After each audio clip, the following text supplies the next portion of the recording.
Wednesday night at Rideau Carleton was the strongest yet on race night number 12 of the 2025 meet.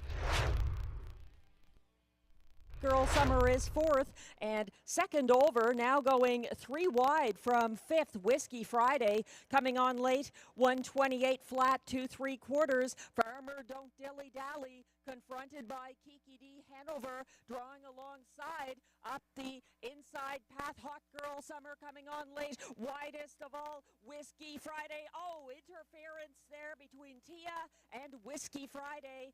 158 flat for the mile. Also on the gallop, Hot Girl Summer. And Kiki D. Hanover, a 3-year-old bay filly by Better's Delight out of Key West. Owned and trained by Jeremy Marcotte of Notre Dame de la Paix, Quebec. Bred by Brittany Farms, LLC of Versailles, Kentucky. Driven to victory by Pascal Berube. A maiden victory and career best to date, 158 flat. Kiki D. Hanover, congratulations. He led to 3/4, 127 flat, and Drink Like Henry and William Waugh have left the pocket. They're closing in on Riviera Beach, and he's trotting down the stretch on the front end with CrossFit coming on the outside. CrossFit pursuing Riviera Beach to the wire. It's going to be a close one, and CrossFit gets the win over Riviera Beach, Drink Like Henry, and Napoleon Hill, 157-1. Carleton Winner's Circle, the official race 2 winner, number 4, CrossFit, a 9-year-old bay gelding by Donato Hanover out of Muscle Test, owned by Gordon McDonald of Ontario and Christopher Boland of Newfoundland, bred by Jason Allen and Douglas Allen and Concord Stud Farm LLC, New Jersey. Trained by Vic Putty, driven to victory by Marie-Claude Auger. CrossFit equals his 157-1 seasonal best in win number 3 of 2025. Congratulations, CrossFit. Pocket, but that sets up for another late duel. Dropping back, TH Cha-Cha-Cha, third on the inside. Better Zone, first over from fourth. They went by 3/4 in 127-3. Pizzazz Hanover trying to see this through. Marie-Claude Auger urging John Hill, but he can't catch Pizzazz Hanover. Too good under the wire, leading by about 1.5 lengths over John Hill. Then it's Better Zone, TH Cha-Cha-Cha, and Be a Beth, 156-1. Princess Fabulosa, owned and trained by Jeremy Marcotte of Notre Dame de la Paix, Quebec, bred by Hanover Shoe Farms Incorporated, Hanover, Pennsylvania, and driven to victory by Pascal Berube. That's a lifetime best, 156-1 victory. Pizzazz Hanover, now the official winner of outside. Digging deep, Emmetown Bud battling back down the lane. He's keeping ahead of Raising Rusty, and he's going to get his first Rideau Preferred win of the meet by about 3 lengths over Raising Rusty. Rose Run Why Not and Tyrone Bowtie, 156-1.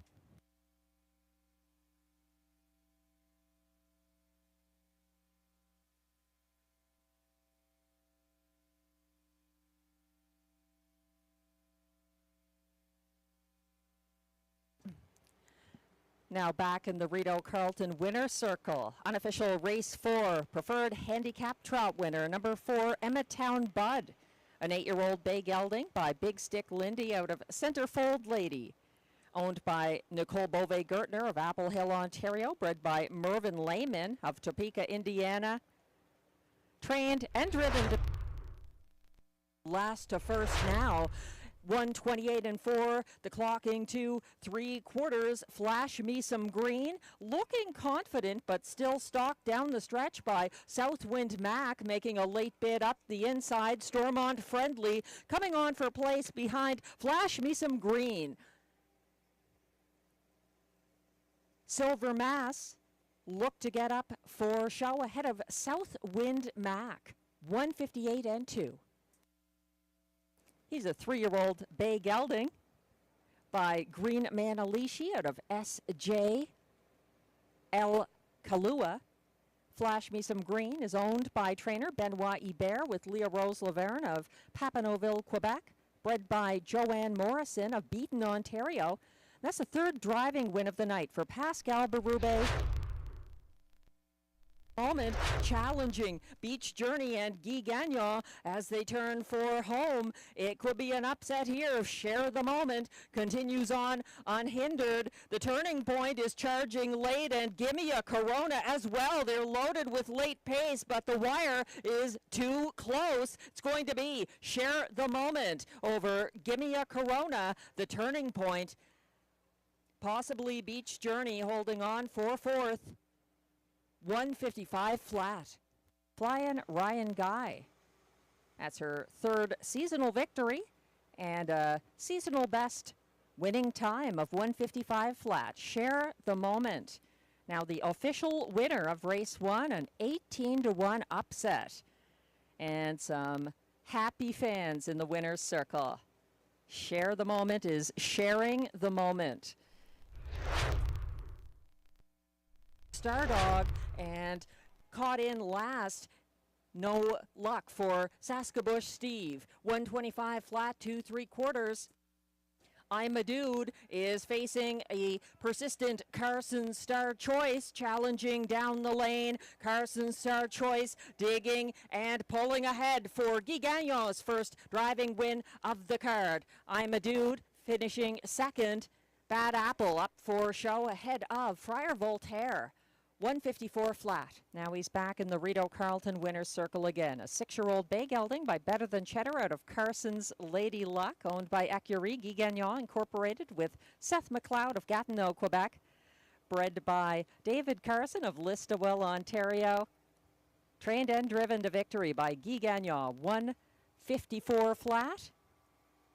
Welcome back, Carson Star Choice, the official winner of race 7. That's my Bitcoin. 3/4 reached in 124 and 3. Speaker Nancy getting the front end advantage for the stretch drive. DA Temptation has left the pocket and is charging late, trying to hunt her down. It may not be enough. Speaker Nancy is going to get the win by a half length over DA Temptation. DA Cinnamon Crunch and Anna's Wish. 153-1. Speaker Nancy giving Robert Shepard his first driving win of the night.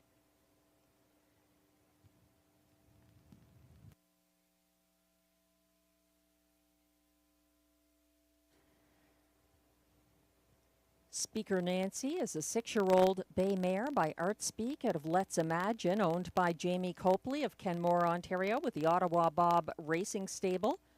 She was bred by Wallen Ridge Farm Incorporated, Cream Ridge, New Jersey, trained by Mandy Archer, and driven tonight by Robert Shepard. 153-1, a sharp victory for Speaker Nancy, now the official winner of race 8. 27-3 with Ciel Bleu being chased down the lane by stablemates. JM Stella moving up the inside for Sylvain Lacaille. Synergy S pressing on, but he's third. And Ciel Bleu wins for Guy Gagnon. Second, JM Stella. Third was Synergy S, and Global Money looked like he got fourth. 156-2. 7-year-old bay gelding by Muscle Mass out of Volonté, owned by Écurie Guy Gagnon Incorporated with Gestion Louis La Tulipe Incorporated of Quebec, bred by Écurie Provocante, Quebec, trained and driven by Guy Gagnon. He equals his seasonal best, 156-1. Actually, it's 156-2. He just misses equaling his seasonal best, 1/5 of a second away. And that's win number 4 this year for Ciel Bleu. By 3/4. 122-2. Wow, the light speed is trying to see this through. I Am a Rocket is looming the danger out of the pocket and charging late. And Mythic Gambler also soaring late. The light speed turning it on. The light speed gets that victory over Mythic Gambler. I Am a Rocket third. 150-3.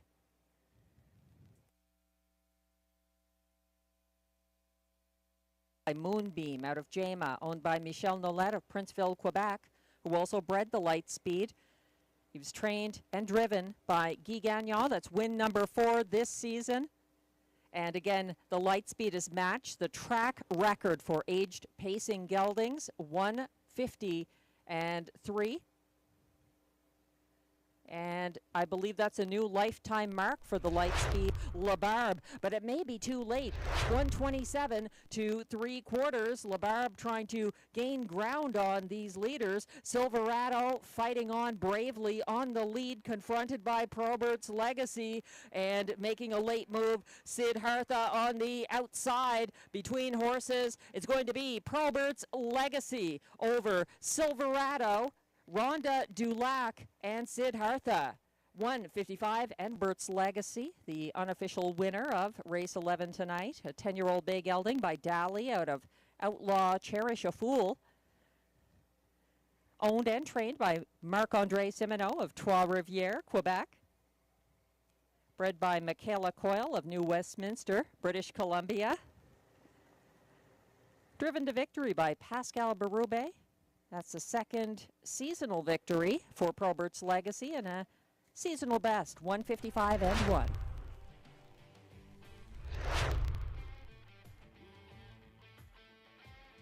In the race 10 preferred handicap pace, the Lightspeed outpaced Mythic Gambler to win for Guy Gagnon in a new lifetime mark of 1:50:3, equaling the track divisional record for aged pacing geldings and becoming the fastest horse in Canada this season so far on a 5/8 mile track. Congratulations to the Lightspeed.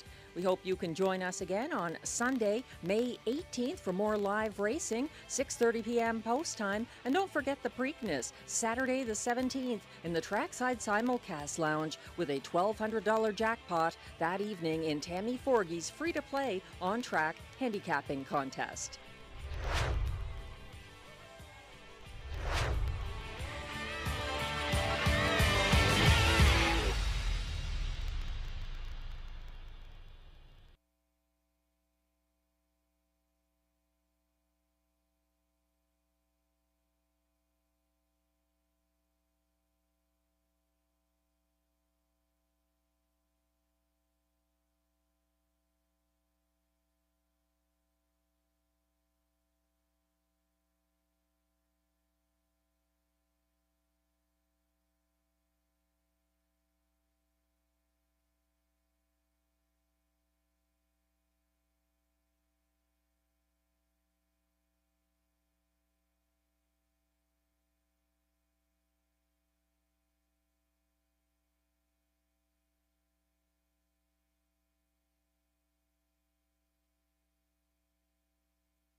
ladies and gentlemen. Welcome to Rideau Carleton Raceway this evening.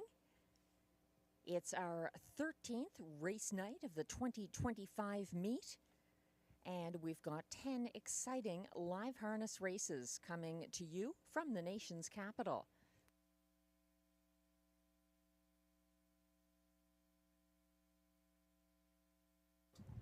We're about 28 minutes away from post time for race 1. Just a few changes we'll tell you about.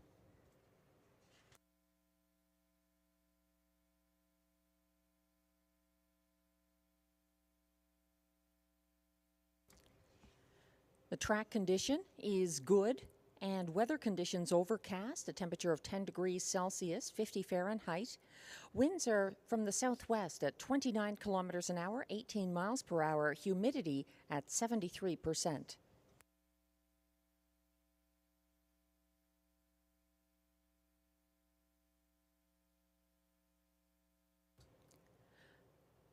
Just a few changes tonight, none of them in race 1.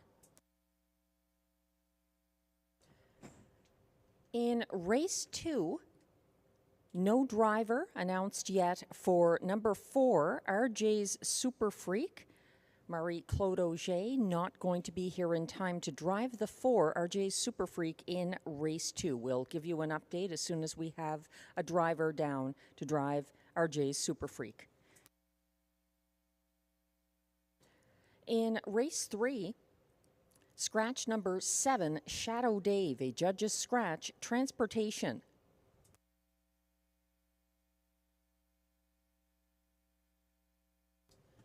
There were no changes in races 4 or 5.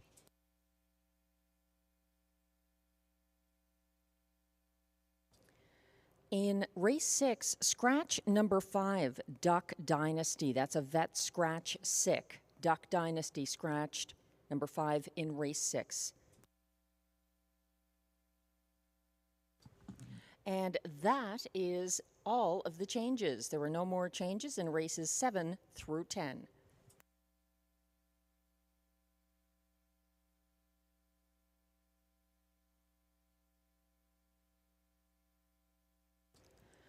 Taking a look at race 1.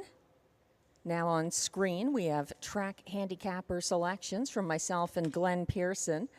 We're in agreement about the exactor, using number 1, Surratt Hanover on top for Denis Maisonneuve and driver Robert Shepard.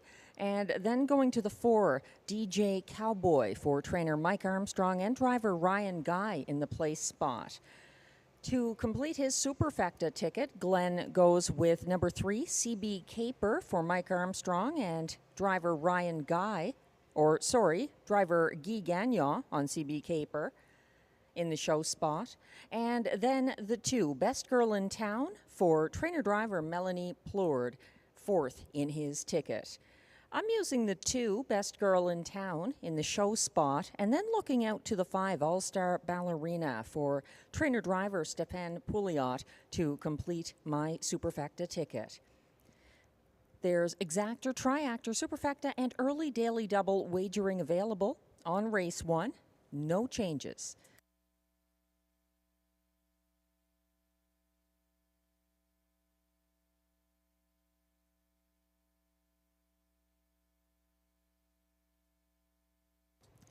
We're about 25 minutes away from post time for race 1, and we're back with our features before the races, some video highlights from harness racing. We'll have a This Week in Harness Racing race to showcase a star from last season coming back strong last night, and also John McMillan selected a nice worth remembering video that will be airing before the live racing begins this evening.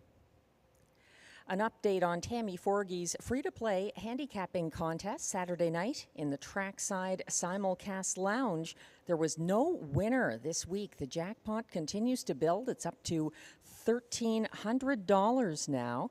So if you're in the Ottawa area, or even passing through next Saturday evening. It's worth coming to the track and enjoying the simulcast room and getting in on that free-to-play contest. That's on Saturday, May 24th, and you must be on track to play.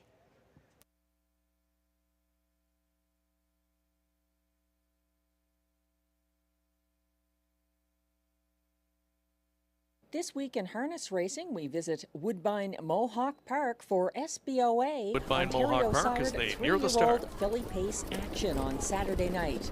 The O'Brien Some Beach Somewhere 2024 and Horse they're of off. the Year, Chantilly, Down the middle, made her Millie return Mae for Hanover Nick Gallucci gets the and first James call. McDonald. Perfectly Chic, forwardly spotted, down on the inside, protecting position. Wicked and Single, caught 4 wide briefly.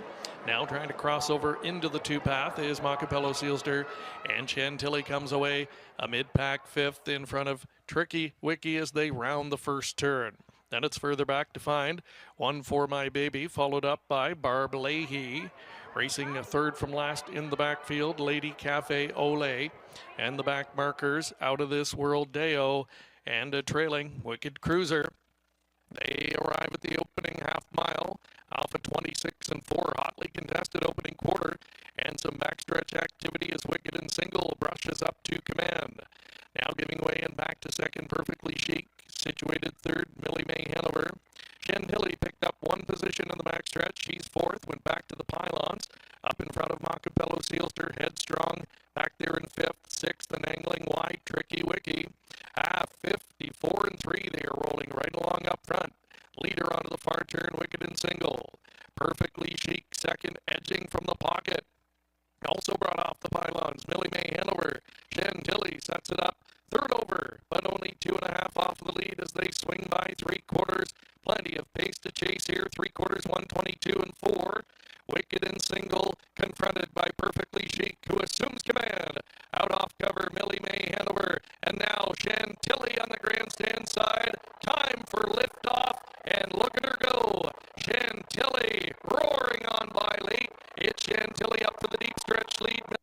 Millie Mae Hanover back to second. Here she is, Chantilly. Welcome back. She'll get it by a measured half length over Millie Mae Hanover. Perfectly Chic was third in 1:52.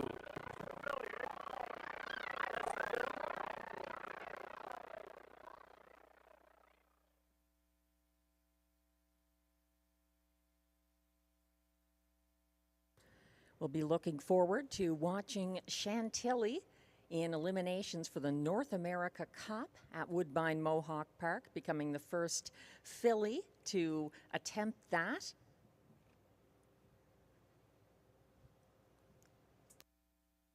We're about 21 minutes away from race 1 here at Rideau Carleton Raceway. In the meantime, with a good racing surface.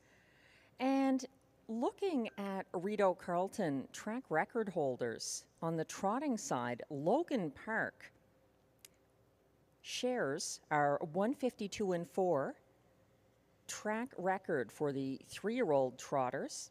He set that mark back on July 11th, 2021. And he's worth mentioning, although we're not showing a highlight video of him right now, because there was a draw at Solvalla, Sweden racetrack today, and Logan Park, the Rideau divisional track record holder, is going to be starting from post 5 in the first elimination of the Elite Lop, coming up on Sunday, May 25th at Solvalla, Sweden. Logan Park, the only North American representative horse in the big race in Sweden. So we wish him the best and hope that he's able to make the final of the Elite Lop. Good luck to Logan Park and his connections, Doug McNair, his driver, and Rob Fellows, his trainer.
We're about 18 minutes away from post time for race 1. Thanks to all of you joining us this evening in person or online or at the OTB. We had a couple of Sunday qualifiers that began at 5 o'clock. I'll just give you the quick version of the results. In the first qualifier, there were 6 pacers. The winner was Espresso Beans by 1 1/3 lengths in 1:59 3 for driver Guy Gagnon and trainer Drew Smythe.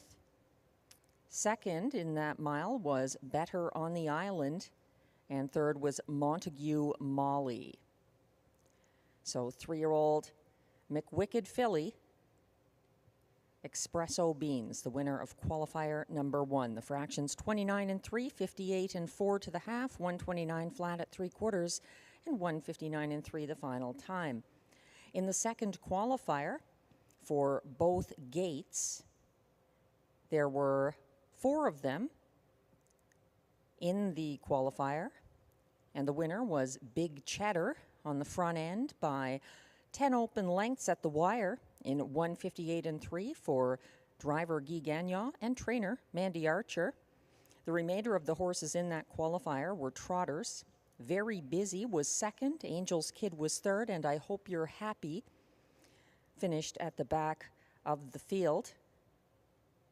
Very Busy did make breaks, and I Hope You're Happy had some issues with the start. The fractions for Big Cheddar, 29 1 to the quarter, 58 4 at the half, 128 2 at 3/4, 158 3, the winning mile in that qualifier.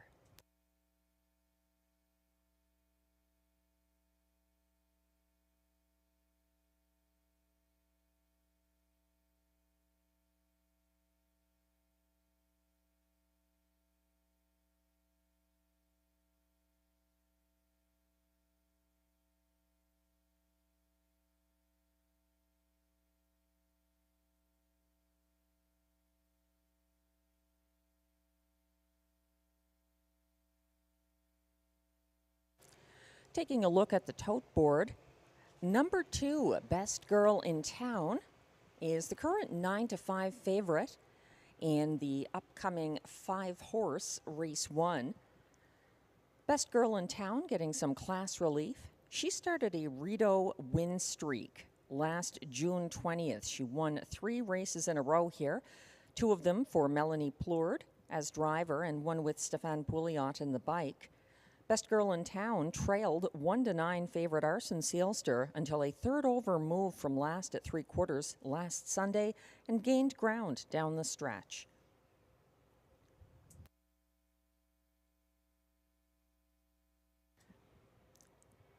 Best Girl in Town is now co-favorite as the 4, DJ Cowboy, has dropped to 2-1.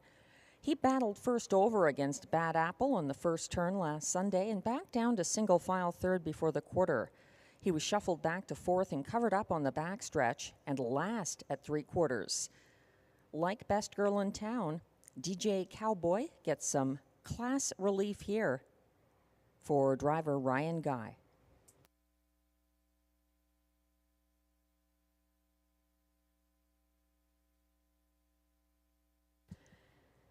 Race 1 is actually a wide open race in my view. Any of these has a strong chance here. They're all on the light on wins side, with some of the recent winners in this group moving up in class. Number 1, Surratt Hanover, is the top choice of both me and Glenn Pearson. He's 5-2 right now. He and Robert Shepard got away single file 4th here Sunday and were first over at the half, advancing to second outside of Arson Seelster on the backstretch, and then returning to the pylons. He had a second move. Surratt Hanover had a late bid up the inside path and returns to the Rideau rail with some class relief.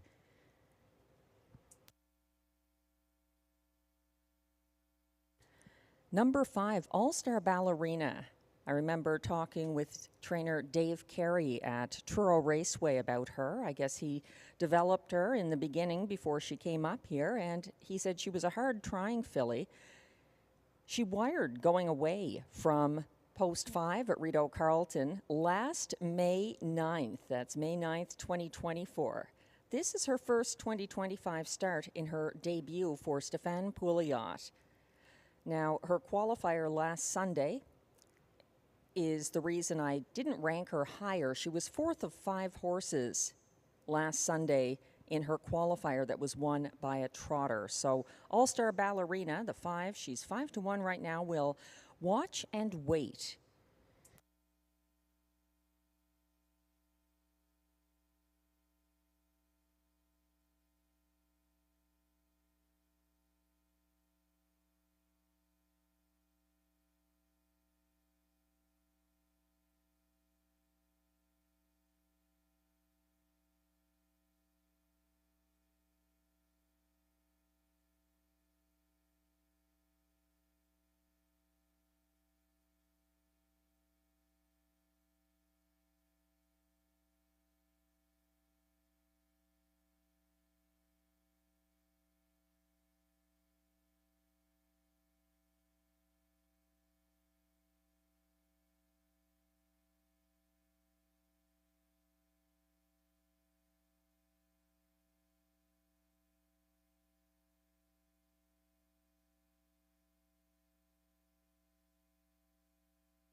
About 10 minutes away now from post time for race 1 tonight at Rideau Carleton.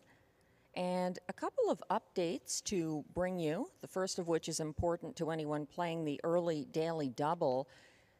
As mentioned in race 2, number 4, RJ's Super Freak will not be driven by Marie-Claude Auger, who's coming back from Hippodrome 3R. Clark Stacy is going to be the driver on number 4, RJ's Super Freak, in race 2. Once again, Marie-Claude Auger is not driving RJ's Super Freak, number 4, in race 2, and Clark Stacy picks up that catch drive. A claim has also been entered on number 2, Let's Get Pickled, in race 8. Once again, a claim on the 2, Let's Get Pickled, later in the card, race 8.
freaking night of my life, and wherever it takes me, I'm down for the ride. Baby, don't you know I'm good? Yeah, I'm feeling alright. 'Cause I'm good, yeah, I'm feeling alright. Baby, I'ma have the best freaking night of my life, and wherever it takes me, I'm down for the ride. Baby, don't you know I'm good? Yeah, I'm feeling alright. 'Cause I'm good, yeah, I'm feeling alright. Baby, I'ma have the best freaking night of my life, and wherever it takes me, I'm down for the ride. Baby, don't you know I'm good? Yeah, I'm feeling alright. Tonight on Worth Remembering, we feature one of the wins by trainer Gilles Baudouin. He won with Trotter Divorce Court for his niece Audrey with brother Jacques in the sulky. Everyone misses seeing the smile of Gilles on the Rideau backstretch. Gilles is spending time at the Civic Hospital right now and would like to thank the incredible team of nurses helping out. Field, a blanket behind that individual. Now coming out of the sixth hole is Packin. To its outside, Mr. Euro. Fourth best away to Vesati. Fifth at the rail, Paco. Then it's back to Bambino Dream, followed by Here Comes the Man. And then it's back to the trailers. Special thanks. And at the back is Can Trot-A-Lot. To the opening quarter they go, and with the lead at 28-1, it is Divorce Court. 28-1 the quarter time, 15-1 the odds on Divorce Court.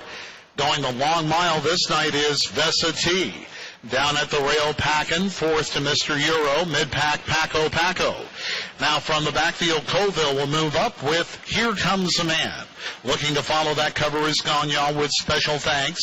Can Trot-A-Lot can see them all on the way to the half. And before we hit the half, we have a new leader. It is a very hard-used Vesati. The half, 57-4. Down in the pocket now is Divorce Court, followed by Packin. Fourth at the rail, Mr. Euro. Fifth on the outside. Paco going first up and not advancing. That's plugging in Bambino Dream. Then back to Here Comes the Man. Racing alongside Special Thanks. Trailer, Can Trot-A-Lot. Field drives on now to three quarters. Vesati still there with the lead.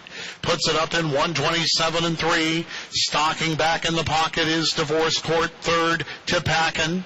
Mr. Euro now beginning to menace on the outside as the field drives up to the head of the stretch. It is Vesati. He's had a tough mile, has a right to be tired, but is hanging in. Now out of the pocket comes Divorce Court. Far outside, Mr. Euro could pick up the pieces. We're down to the final yards, and Divorce Court is pulled through again. Divorce Court wins it by a length on the line over Vesati. Post for show between Special Thanks and Mr. Euro. 158 flat.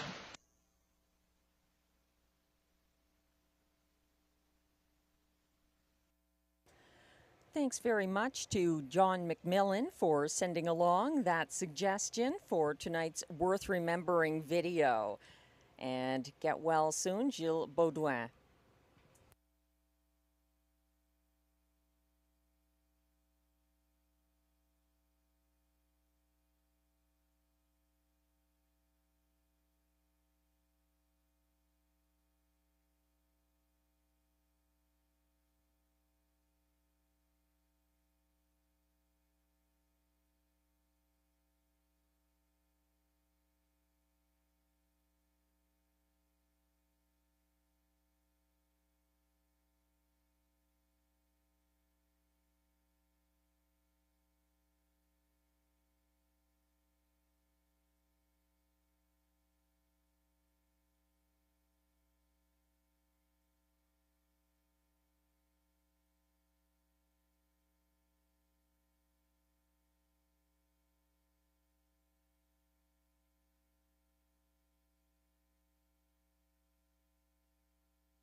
post parade will be coming on track shortly for race 1 here at Rideau Carleton, and favoritism has shifted towards the top selection of myself and Glenn Pearson. Number 1, Surratt Hanover, currently 2-5 on the tote board.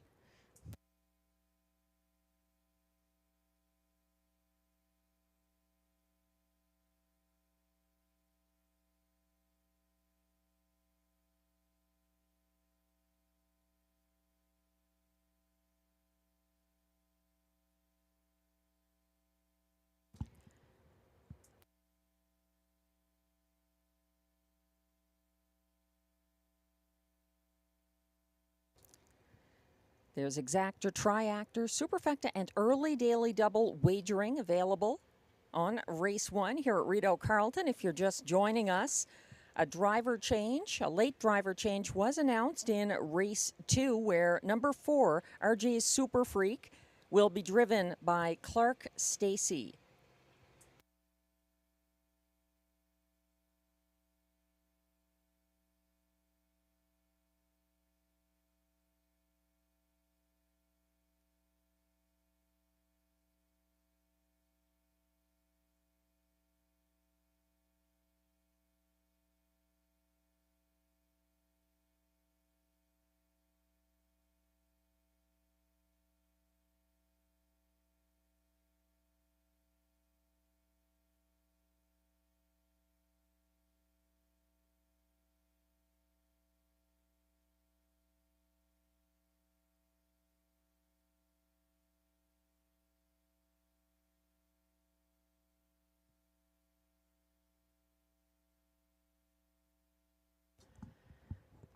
The race 1 pacers are coming from the Rideau Carleton backstretch and will be on track momentarily for our race 1 post parade.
And here come the race 1 pacers for the post parade. They are non-winners of $8,000 lifetime. Also eligible, $20,000 claimers for non-winners of $20,000 lifetime. Allowances for fillies and mares. The purse is $5,800.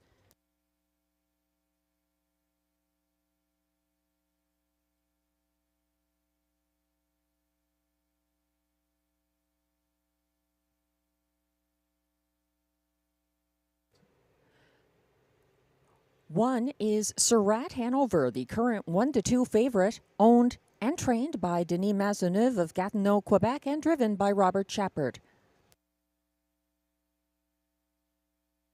2 is Best Girl in Town, owned, trained, and driven by Melanie Plourde of Gloucester, Ontario.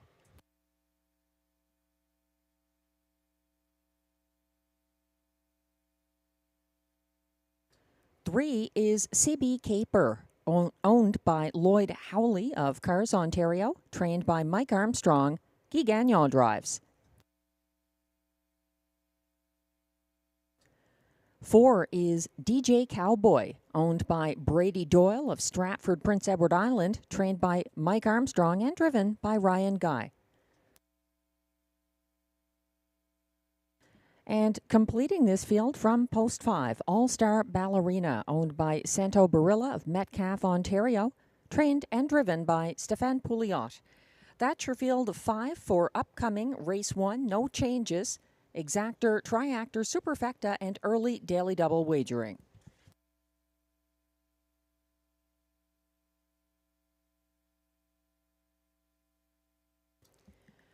We're zooming in to get a closer look at number 1, Surratt Hanover. 1 to 5 right now. He's getting a lot of respect on the tote board. He got away single file 4th here last Sunday, had a first over move at the half, and he was up to 2nd outside of Arson Seelster on the backstretch before returning to the pylons and making a second move up the inside path late. He's got the rail advantage once again. No Arson Seelster in this field and class relief on his side. Surratt Hanover for Robert Shepard.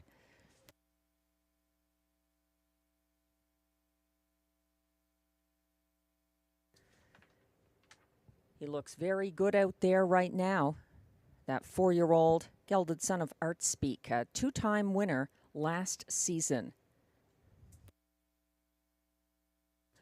One more reminder for those playing the early daily double. The 4 RJ Super Freak in race 2 changed the driver from Murray Clodoche to Clark Stacy. That's the 4 in race 2. Track handicapper selections are back on screen for race 1. Glenn Pearson and myself in agreement about the exactor here. A 1-4 Surratt Hanover over DJ Cowboy exactor. A little bit of a difference lower in the ticket. Glenn likes the 3 CB Caper with Guy Gagnon in the bike. And then he's going to the 2 Best Girl in Town for Melanie Plourde to complete his ticket. I have Best Girl in Town in the show spot, and then the other mare in the field, All-Star Ballerina, to complete my superfecta.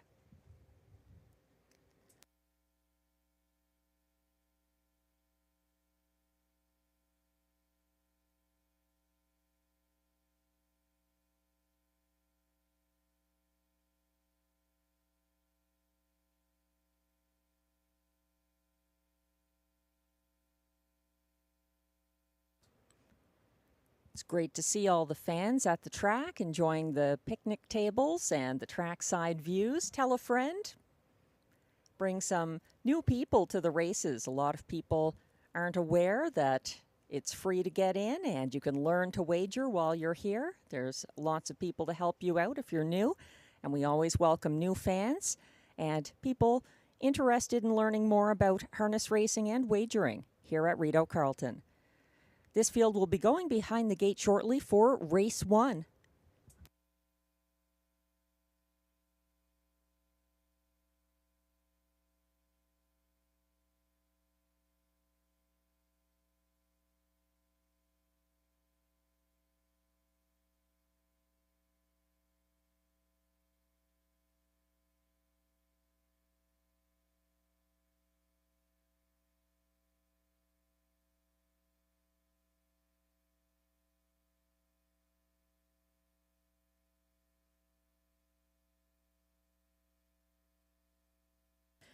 The starter has called the field for race 1.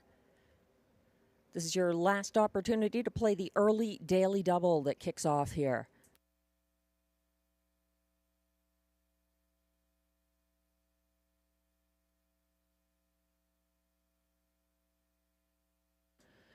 The pacers are gathering in front of the grandstand and going behind the gate. 1 is Surratt Hanover for Robert Shepard. 2, Best Girl in Town, Melanie Plourde. 3, CB Caper, Guy Gagnon. 4, DJ Cowboy, Ryan Guy. And on the outside is 5, All-Star Ballerina, Stéphane Pouliot.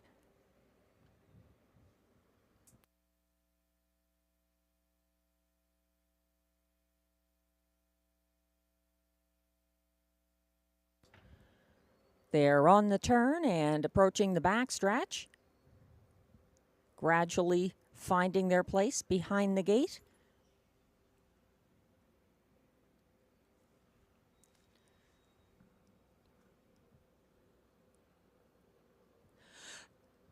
They're off and pacing, and it's DJ Cowboy and Ryan Guy leaving aggressively from post 4, and Surratt Hanover sitting the early pocket. Following from third is Best Girl in Town, and then it's fourth, CB Caper. Trailing this field so far, All-Star Ballerina. They head to the opening quarter with DJ Cowboy leading the way ahead of 1-9 favorite Surratt Hanover, who looks eager to leave the pocket. 28-3 the clocking for the first panel, and DJ Cowboy still having things his way on the front end. He keeps about a length and a half ahead of Surratt Hanover. It's about 3 lengths back to Best Girl in Town, and about 4 lengths behind her to fourth for CB Caper. All-Star Ballerina still trails this group. Lots of respect for DJ Cowboy as he continues to cut this mile and reaches the halfway point in 57-3, a 29-second second panel there. And coming out of the pocket slightly, that's Surratt Hanover showing interest for Probert Shepherd, the favorite, about to get marching orders soon. Best Girl in Town is tightening up in third. CB Caper as well, narrowing of margin between all of the horses in this field as they approach 3/4. All-Star Ballerina within range, but she still trails. They headed past 3/4 in 1:27-2, and here comes the expected first overbid of Surratt Hanover, and stepping out to chase that one home, Best Girl in Town also put in play for the stretch drive. On the lead now, Surratt Hanover trying to outsprint Best Girl in Town to the wire as DJ Cowboy drops back. Surratt Hanover turning it on for Probert Shepherd. He's going to be victorious over Best Girl in Town. CB Caper. DJ Cowboy was fourth, 1:57-2.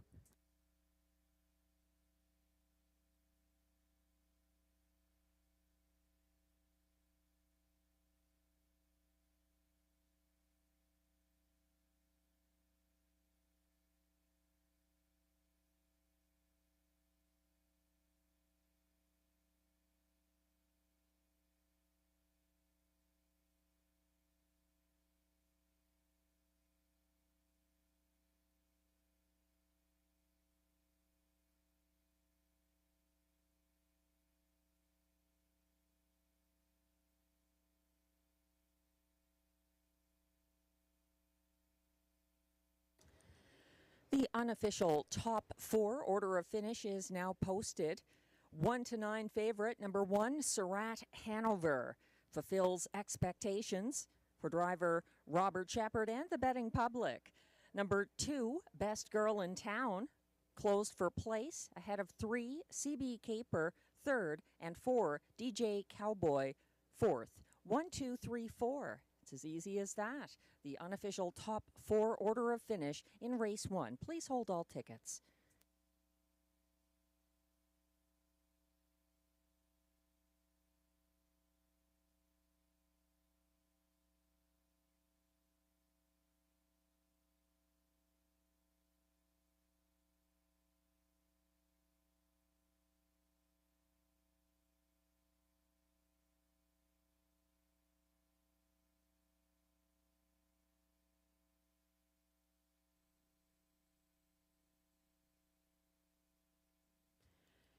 Getting another look at the stretch drive, Surratt Hanover. Getting asked late after a perfect pocket ride. And Best Girl in Town, definitely one to watch next time as well. She closed very strongly for Melanie Plourde, best of the rest in race 1.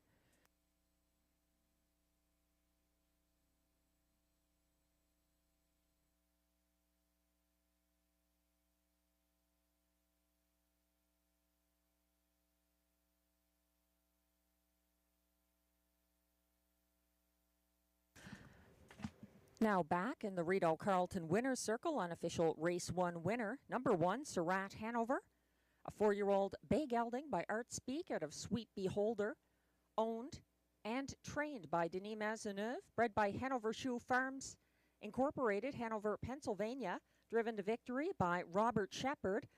That's the first seasonal victory for Surratt Hanover, and also a new lifetime mark, 157 and 2. Congratulations to the connections of Surratt Hanover.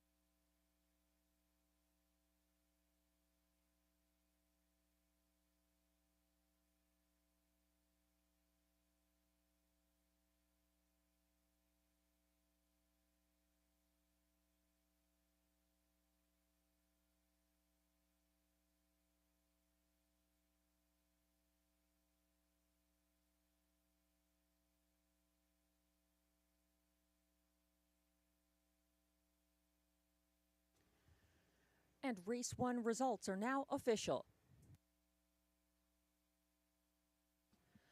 Prices are posted for race 1, where number 1 Surratt Hanover returns $2.20 to win. The $2 1-2 exactor returns just $4. The $1 triactor 1-2-3 pays $10.15, and the $1 superfecta 1-2-3-4 combination pays $11.95.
The race 1 rundown is now on your screens. 1-9, favorite number 1, Surratt Hanover, the race winner for Robert Shepard. 2, Best Girl in Town was second. 3, CB Caper third. 4, DJ Cowboy fourth. And 5, All-Star Ballerina was fifth. From the top down, your program should read 1, 2, 3, 4, 5.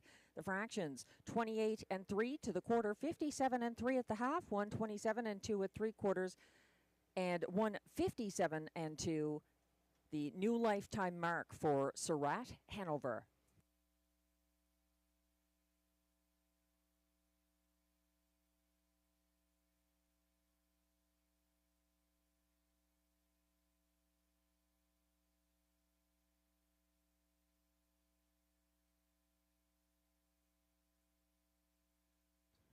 Race 2 is coming up next here at Rideau Carleton with exactor, triactor, superfecta, and early pick 4 wagering. I've mapped out a pick 4, trying to keep it to be a relatively inexpensive ticket. Here in Race 2, I'm using the 2 Tignanello as well as 3 Logan Behold.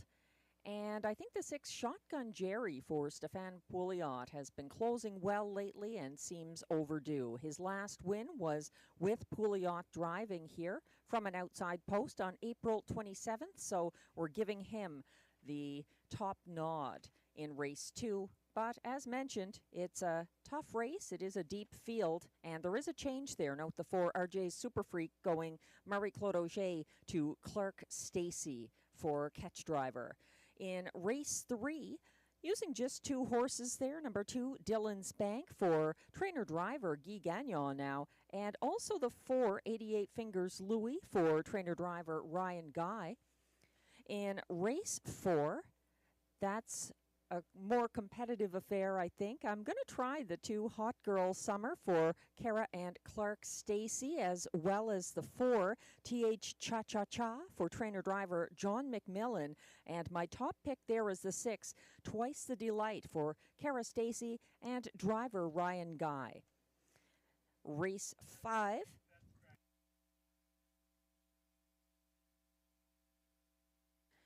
I've just been informed, literally just been informed, of a vet scratch in Race 4, part of this Pick 4 sequence.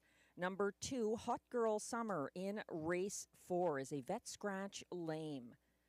That brings down the cost of the ticket and eliminates a filly I thought was on the upswing, unfortunately. From Race 4, scratch the 2, Hot Girl Summer. In Race 5, the final leg, I think Betts Beach could be strong there. I'm also using one other horse in Race 4. I think Gascoigne Sunday is the horse to beat there, the 4 in Race 5. The Race 2 Pacers are approaching the track from the backstretch for the post parade.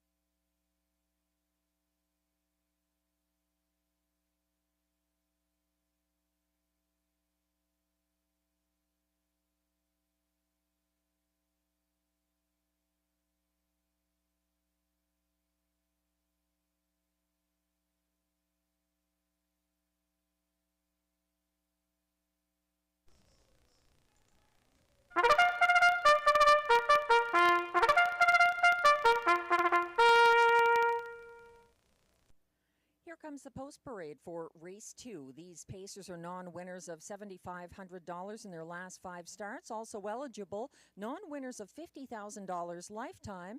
Also eligible, $25,000 claimers, and non-winners of $1,500 per start in their last 10 who draw outside. The purse is $8,500.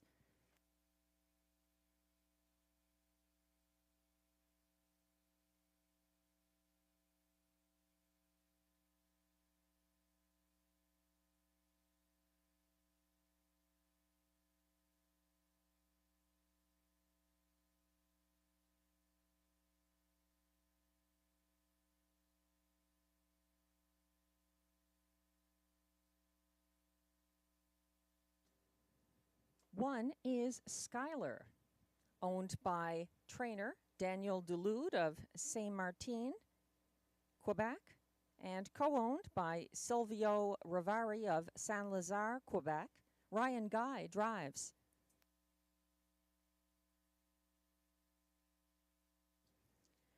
Two is the current 7-5 favorite Tignanello, owned by Jamie Copley with Kimberly Eden and Muriel Smith, all of Ontario. Mandy Archer trains, and Robert Shepard looks to go back-to-back if he can win with Tignanello. 3 is Logan Behold, owned by Kimberly Eaton of Brockville, with Jamie Copley of Kenmore, Ontario. Mandy Archer trains, Guy Gagnon drives.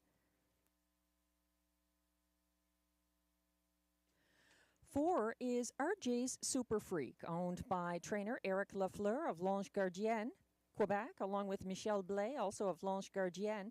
And note there is a driver change, Marie-Claude Auger to Clark's Stacy on number 4, RJ's Super Freak.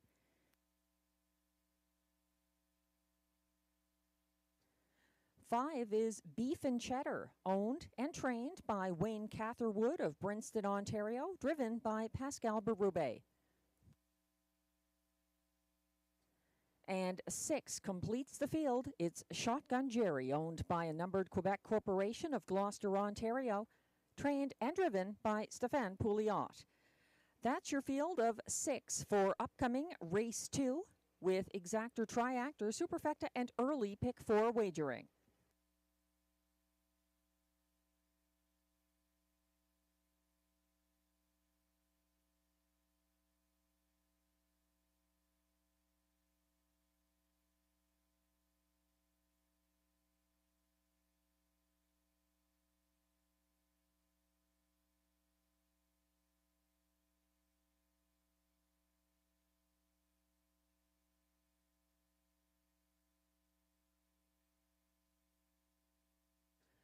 We're getting a closer look at Tignanello, the favorite right now, odds of 7 to 5. There's a lot to like about Tignanello. He looks like Robert Shepard's possible choice here over Beef and Cheddar. It's Tignanello's third start since being claimed into the Mandy Archer stable.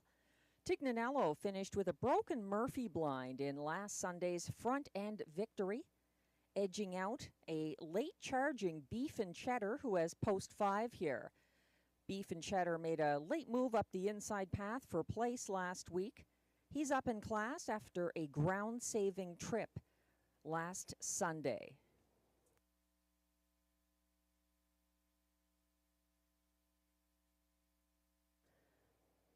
This is a strong field, and several of them have a very good chance here. It was hard to separate them out. Beaten even money favorite number 3, Logan Behold, is winless since moving up in class April 20th to the non-winners of $7,500 last 5 conditioned level. He sat third in his Sunday start from the Rideau rail and got covered up and shuffled back as Day Delight and Shotgun Jerry got rolling. Logan Behold lacked racing room late.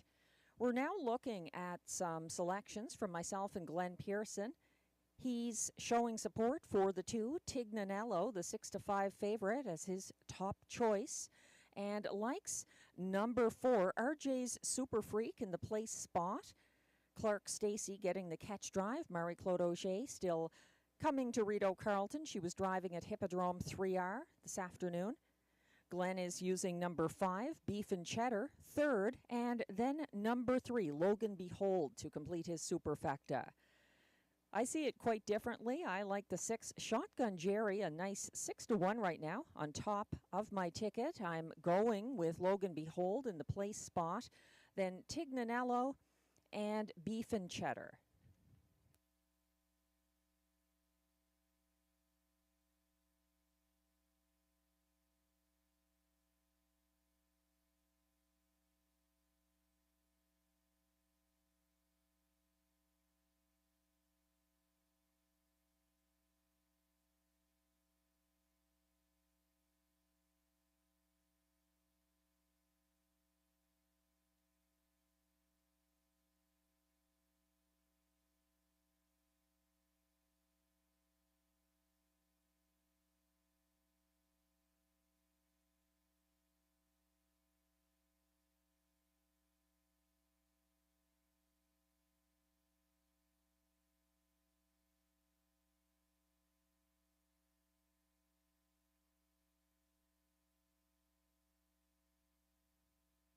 The starter has called the field for race 2. This is your last reminder about the early pick 4, which begins here.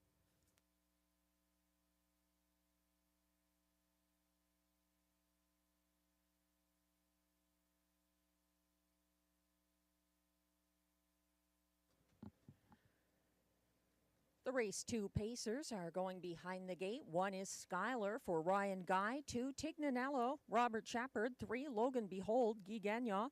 4, RJ's Super Freak for catch driver, Clark Stacy. 5, Beef and Cheddar, Pascal Berube. And 6, Shotgun Jerry, Stefan Pouliot. They're on the turn. Skylar and Tignanello, the last to get in position behind the gate, which is now on the Rideau Carleton backstretch. They're approaching the start. And they're off and pacing. Shotgun Jerry left behind slightly early as a battle starts brewing with Beef and Cheddar soaring to the front for Pascal Berube. Logan Behold sits the pocket. It's a gap of about a length and a half back to third along the pylons where you'll find Tignanello. Then a gap of 3 lengths back to Skylar in fourth.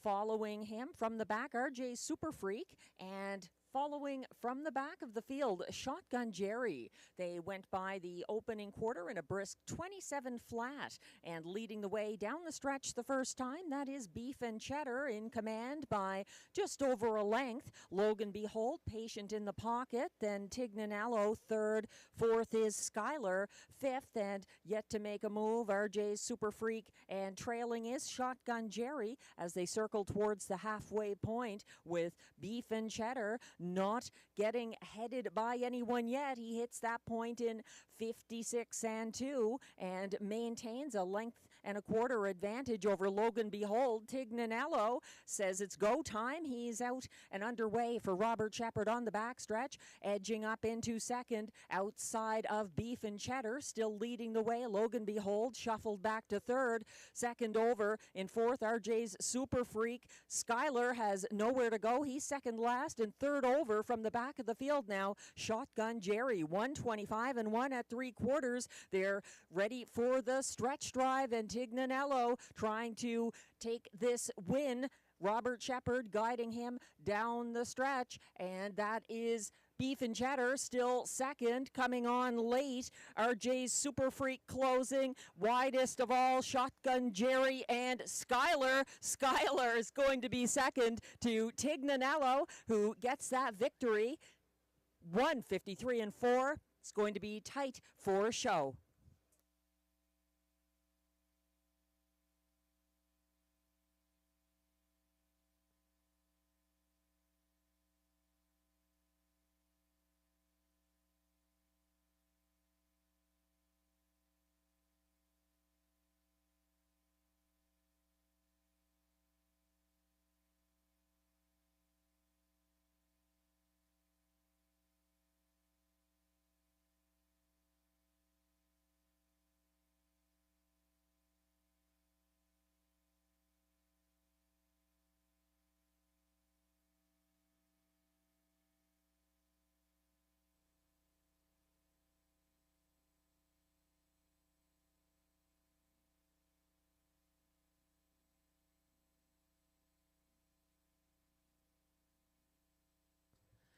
The unofficial top 4 order of finish is now displayed for race 2. 4 to 5 favorite number 2, Tignanello, delivers for Robert Shepard, winning by about 3 lengths, although that was diminishing as number 1, Skylar, got up for place.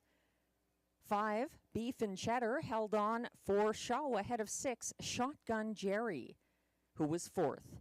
2, 1, 5, 6, the unofficial top 4 order of finish in race 2. Please hold all tickets.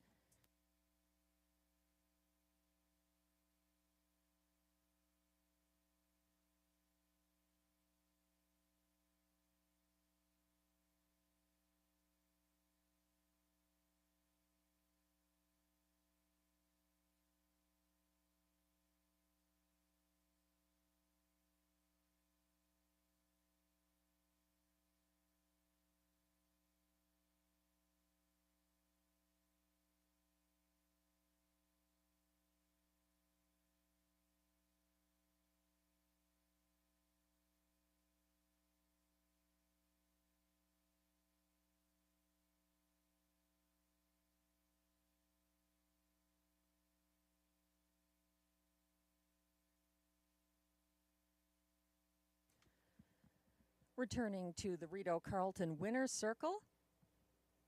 The second consecutive winner of the card for driver Probert Shepherd. The unofficial race 2 winner is number 2, Tignanello, a 5-year-old bay gelding by All Bets Off out of Party Beach, owned by Jamie Copley, Kimberly Eaton, and Muriel Smith of Ontario. Tignanello was bred by Hudson Standardbred Stable Incorporated of Quebec, trained by Mandy Archer, and as mentioned, driven by Probert Shepherd, who wins both legs of the early daily double here at Rideau Carleton. That's win number 5 of the season in start number 14 for Tignanello, 153 and 4.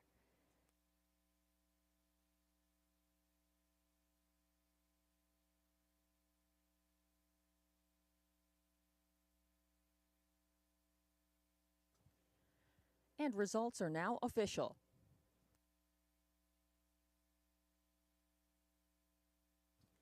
Prices are posted for race 2, where number 2, Tignanello, pays $3.80 to win. The $2 2-1 exactor pays $17.10. It's $4.60 for the 1-2 $2 early double.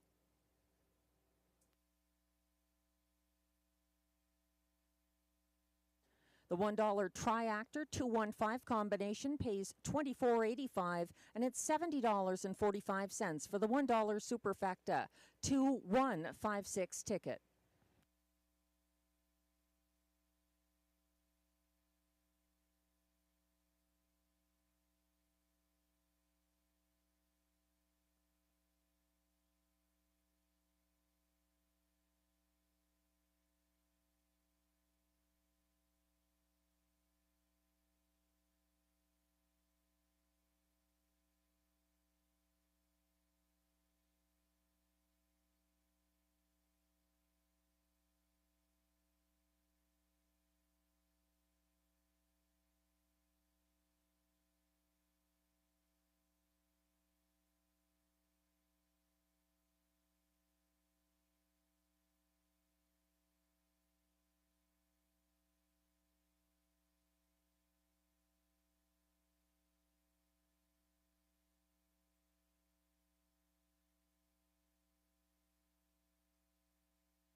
The race 2 rundown is now posted. 1, Skylar was second. 4 to 5 favorite number 2, Tignanello, the race winner for Probert Shepherd. 3, Logan Behold was 6th. 4, RJ's Super Freak was 5th. 5, Beef and Cheddar 3rd. And 6, Shotgun Jerry 4th. From the top down, your program should read 2-1-6-5-3-4. The fractions were 27 flat to the opening quarter, 56 and 2 at the half, 125 and 1 at 3/4, 153 and 4, the latest win for Tignanello.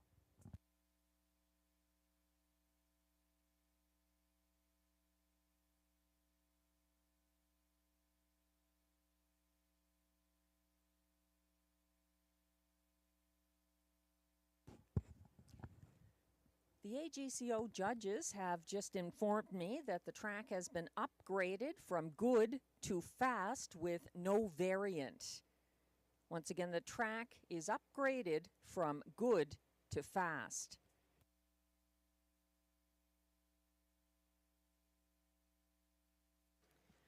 We're taking a look at track handicapper selections for upcoming race 3 with exactor, triactor, superfecta, and pick 3 wagering. Glenn Pearson and myself both like number 2, Dylan's Bank here for trainer-driver Guy Gagnon, owned by John McMillan. And John is letting Guy train now, I believe. So this is an interesting event for Dylan's Bank. He's the 4-5 favorite. It's hard not to like any horse trained and driven by Guy Gagnon here. So that's the news for Dylan's Bank. A little change in his life. Also the 4, 88 Fingers Louis, has been sensational in his last couple of starts. At a good price, too, for trainer-driver Ryan Guy. Flying Ryan, able to get Skylar home for place, last to second down the stretch in race 2. So 88 Fingers Louis, definitely a player here in race 3. Glenn likes number 1, Friar Voltaire, for Vic Putty and William Waugh in the show spot. I'm using him 4th. And then my 3rd choice is Glenn's 4th choice in his superfecta. That's number 5, Beach Roller, for trainer Gilbert Mercier and driver Marie-Claude Auger. Note that the 7, Shadow Dave, is a transportation scratch in race 3.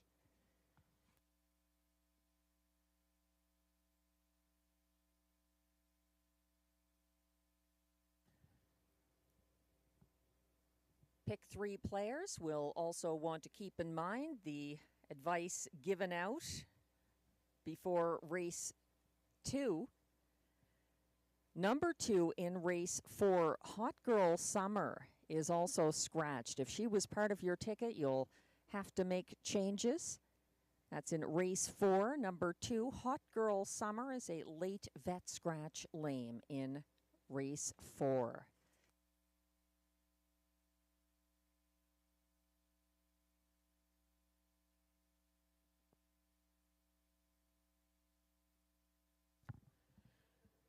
We also appear to have a driver change in race 3 on the 5, Beach Roller. Marie-Claude Auger still on her way back from Hippodrome 3R.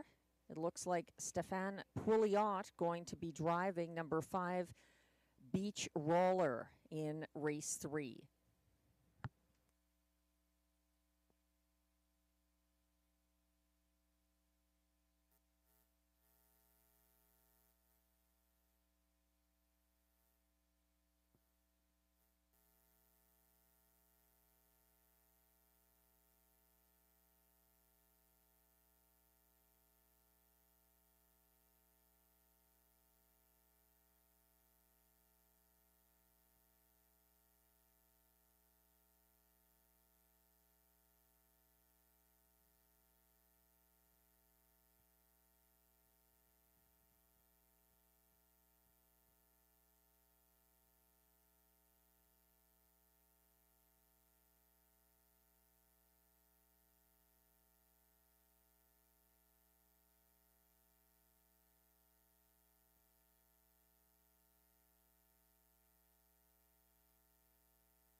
The Pacers are approaching the track from the Rideau Carleton backstretch for the race 3 post parade. Exactor, triactor, superfecta, and pick 3 wagering here.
Post Parade is coming on track for race 3. These pacers are $8,500 claimers, also eligible. Non-winners of $525 per start in their last 10. They race for a purse of $5,600.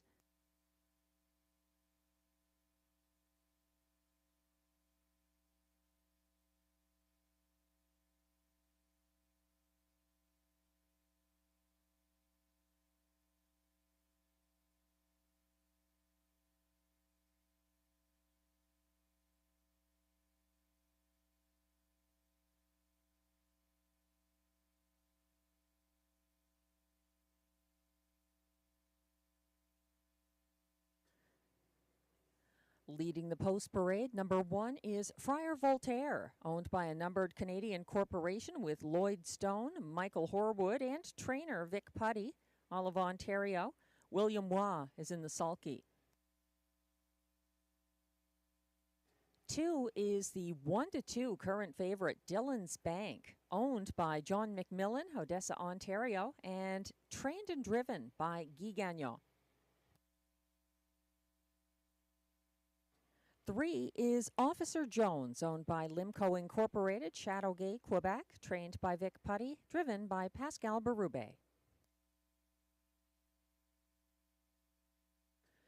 4 is 88 Fingers Louis, owned, trained, and driven by Ryan Guy, along with Sharon Christie of South Mountain, Ontario. 5 is Beach Roller, owned and trained by Gilbert Mercier of Gatineau, Quebec. And note the driver change from Marie-Claude Auger to Stéphane Pouliot on the 5 Beach Roller.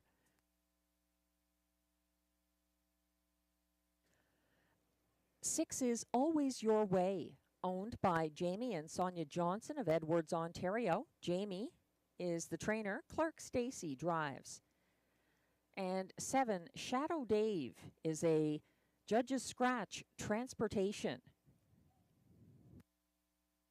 That's your field of 6 pacers for upcoming race 3 at Rideau Carleton. Exactor, Triactor, Superfecta, and Pick 3 wagering.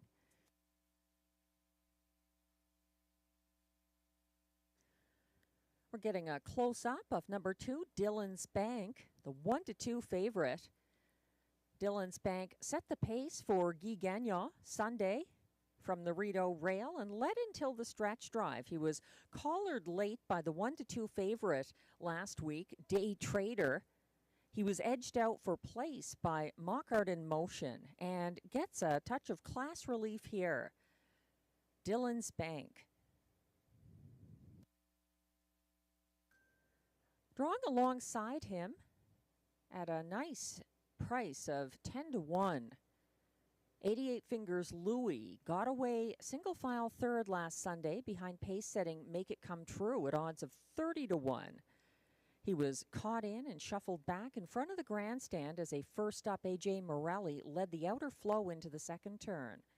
88 Fingers Louis was loaded with pace in fourth at 3/4 and loose late up the inside path. He's got a little class relief here. He was out-sprinted late in his most recent effort. 9-1 on the tote board. Number 4, 88 Fingers Louis.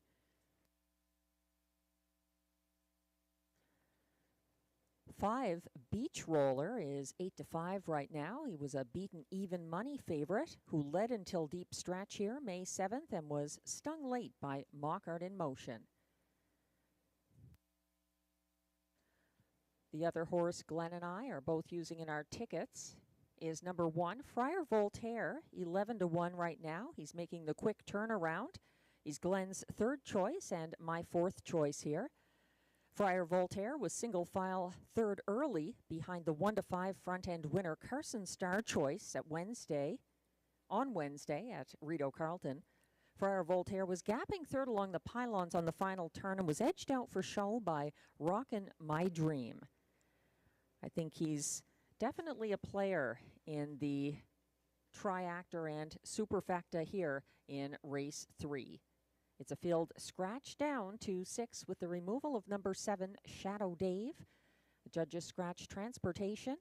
Another important note here, the 5, Beach Roller, going from Marie-Claude Auger, the regular driver most of the time, to Stéphane Pouliot picking up the catch drive on number 5, Beach Roller. The track was also upgraded after race 2 from good to fast, no variant.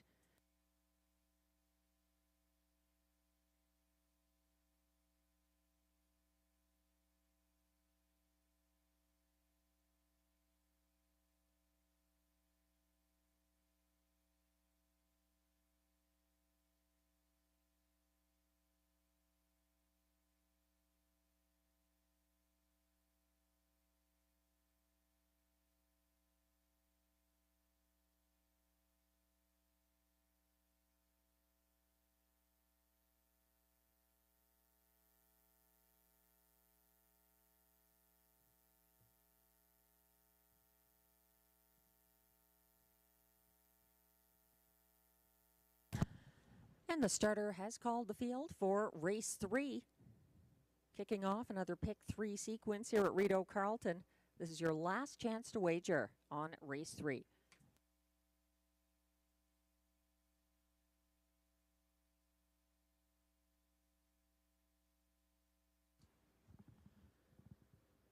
They're lining up now in front of the grandstand. 1 is Friar Voltaire, William Waugh, 2 Dylan's Bank, Guy Gagnon, 3 Officer Jones, Pascal Berube, 4 88 Fingers Louis, Ryan Guy, 5 Beach Roller for catch driver Stéphane Pouliot, 6 is Always Your Way, Clark Stacy, 7 Shadow Dave is scratched.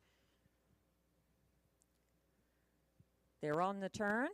Friar Voltaire, the last to get in line.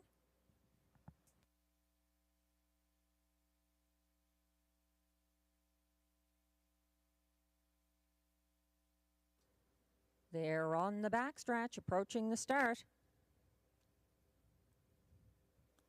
They're off and pacing with Friar Voltaire and William Waugh timing the gate and surging to the early lead. Dylan's Bank is battling first over and now sticking ahead in front. A couple of lengths behind them in third. That's 88 Fingers Louis, well positioned early. And behind him, single file fourth, is Officer Jones. Further back in the field, Beach Roller at the back, Always Your Way. They head to the opening quarter, 1-9 favorite Dylan's Bank, getting the job done early for Guy Gagnon, 27-2. He's leading the way, keeping a length and a half ahead of next closest Friar Voltaire. It's a 4-length gap back now to 88 Fingers Louis, following third. 2 lengths behind him, Officer Jones. Here's a first over move for Beach Roller, out and rolling. First over from second last for Stéphane Pouliot, and still trailing is Always Your Way. They reach the half in 56-1, a comfortable 3-length lead for Dylan's Bank, and Guy Gagnon freewheeling ahead of Friar Voltaire, who sits second, and now out and moving for Ryan Guy from third. First over, it's 88 Fingers Louis trying to hunt down the leader as Friar Voltaire gets the shuffle back on the inside. Beach Roller is rolling now, second over into fourth, and at the back it's Officer Jones, and a late move from third over, Always Your Way. 124-3 at 3/4 reached some time ago, and they're not going to catch Dylan's Bank. Roaring down the stretch for Guy Gagnon and getting wide win margin here. They're not going to catch him with that Secretariat-like appearance. Up for second, 88 Fingers Louis. Third was Always Your Way ahead of Officer Jones. 153-2.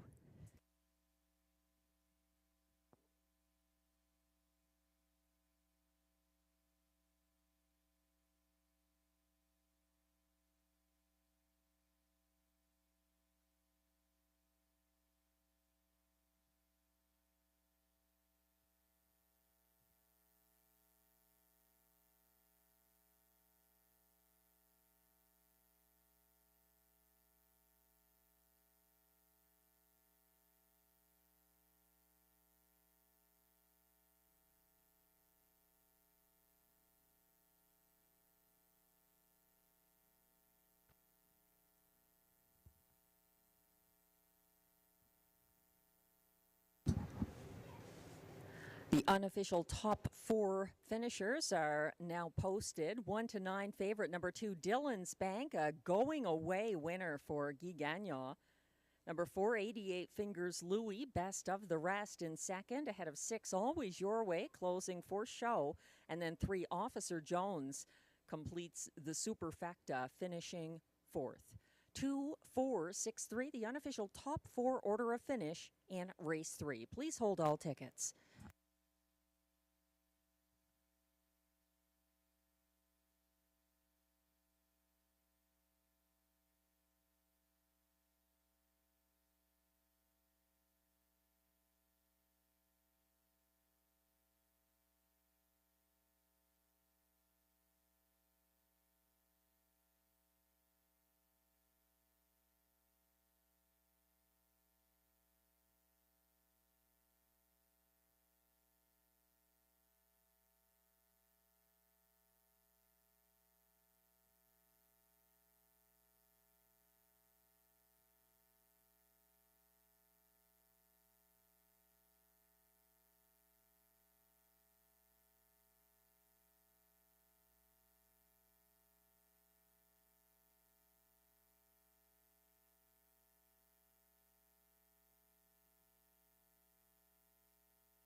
Now coming back to the Rideau Carleton Winner's Circle, it's unofficial race 3 winner, number 2, Dylan's Bank, an 8-year-old brown gelding by Thinking Out Loud out of Sex and Vets, owned by John McMillan, Odessa, Ontario, bred by Valspar Stables, West Hill, Ontario, trained and driven by Guy Gagnon, and a big gathering in the Winner's Circle for Dylan's Bank.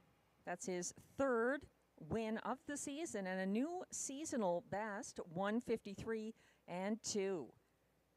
Congratulations to Dylan's Bank, Guy Gagnon, and John McMillan.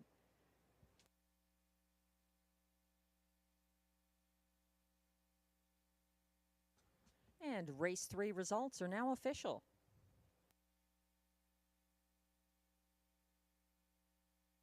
Prices are posted for race 3. Number 2, Dylan's Bank, returns $2.10 to win. The $2 2-4 exactor returns $6.40.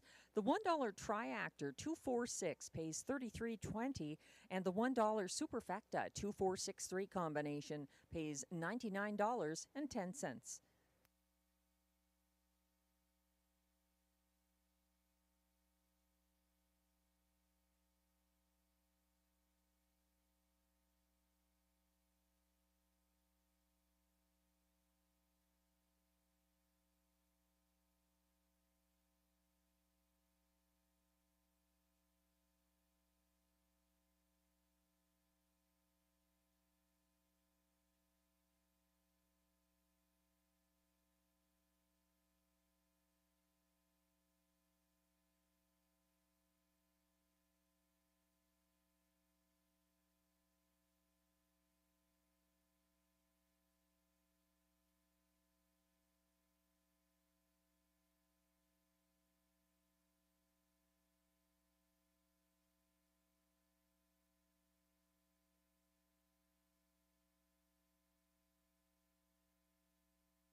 The race 3 rundown is now posted. 1, Friar Voltaire finished 5th. 2, Dillon's Bank, the race winner for Guy Gagnon. 3, Officer Jones was 4th. 4, 88 Fingers Louis, 2nd. 5, Beach Roller finished 6th. And 6, Always Your Way was 3rd. 7, Shadow Dave was a judge's scratch transportation. From the top down, your program should read 514263 scratch. The fractions were 27 and 2 to the quarter, 56 and 1 at the half, 124 and 3 at 3/4, 153 and 2. A seasonal mark in the going away win for Dillon's Bank.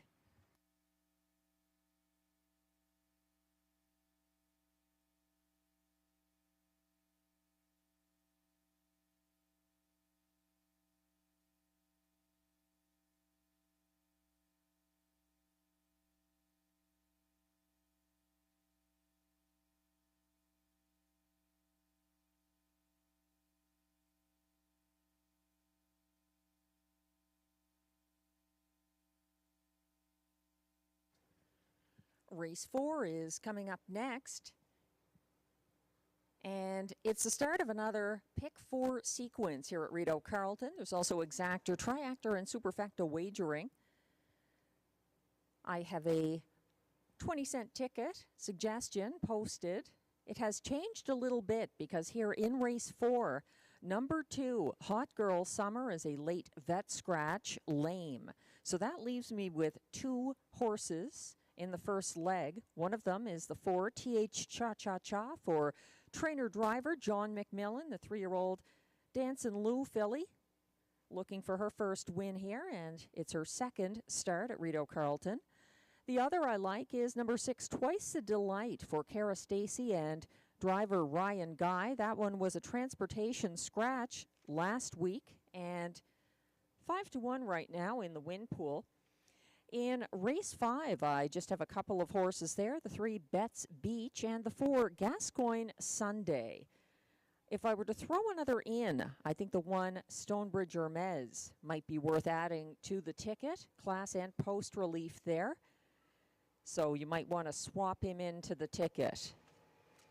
In race 6, my second choice horse, actually he was my first choice, number 5, Duck Dynasty, is a vet scratch 6. So that leaves me with 7, Captain of Rock and Roll, a recent claim, racing for trainer Jacob Copley and driver Guy Gagnon. Tough post, but a scratch to the inside makes it more manageable.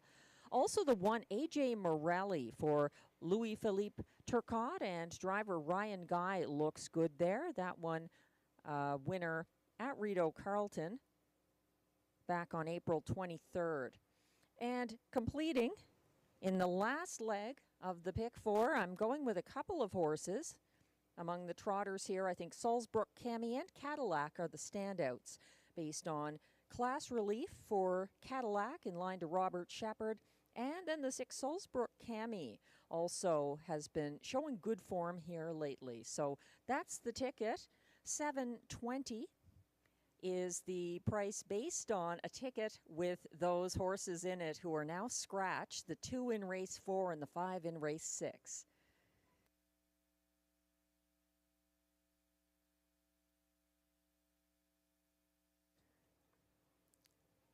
The Pacers are coming to the track from the Rideau backstretch for the race 4 post parade.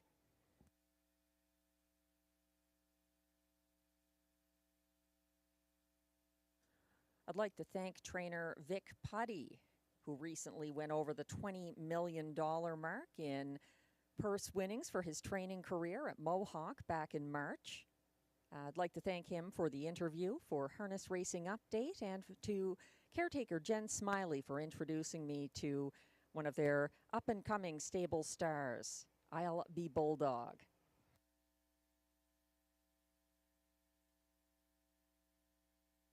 That should be I'll Be Bulldog Beth.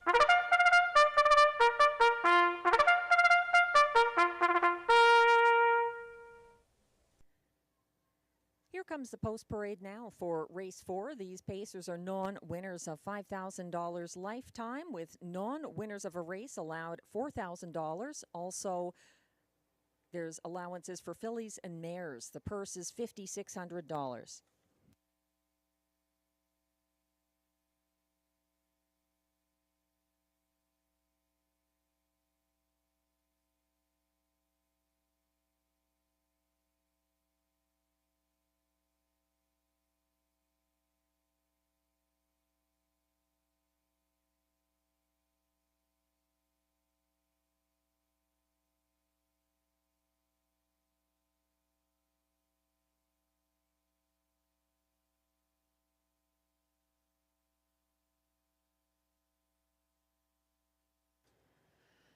Number 1 is Whiskey Friday, owned and trained by Steve Germain of Ottawa, driven by Robert Shepard.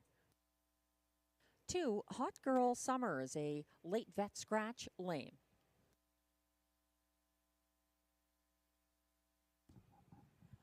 3 is Tia, owned by Alexis Zielke of Gloucester, Ontario, trained and driven by Sebastian Turan.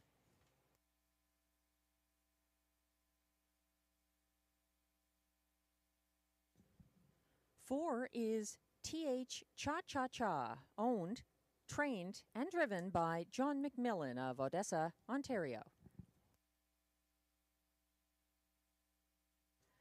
5 is Better Zone, owned by a numbered Canadian corporation with Bill Maines and Mike Horwood of Ontario and Limco Incorporated of Quebec, trained by Vic Putty, driven by William Waugh. And completing this field from post 6, Twice the Delight, owned by Glenbee Farms, Glen Burnie, Ontario, trained by Cara Stacey, driven by Ryan Guy. That's your field, scratched down to 5 pacers for upcoming race 4.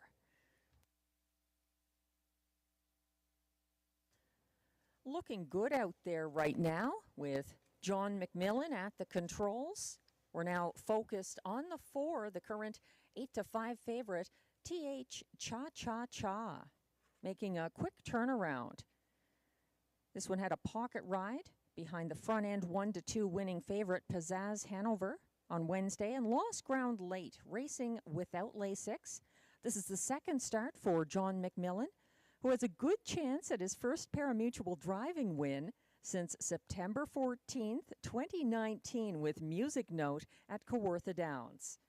3-2 right now on the tote board. Number 4, TH Cha Cha Cha.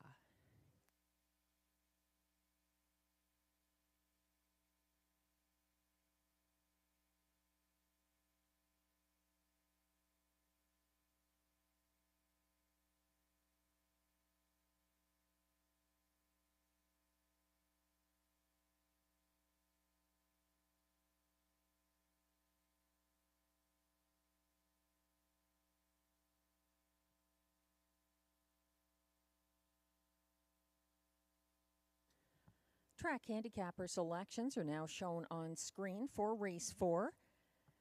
Glenn Pearson going back to the 1 Whiskey Friday for Robert Shepard, who won both legs of the early double tonight.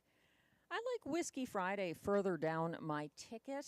This one was on the canter in the post parade last week, and I just don't like seeing that. So further down my list for Whiskey Friday, I think Twice the Delight, currently 6-1, looks good despite that outside post for Ryan Guy and Cara Stacey. Glenn was using number 2, Hot Girl Summer, in the place spot. I liked her third, but she is a late vet scratch here. The 2 is out.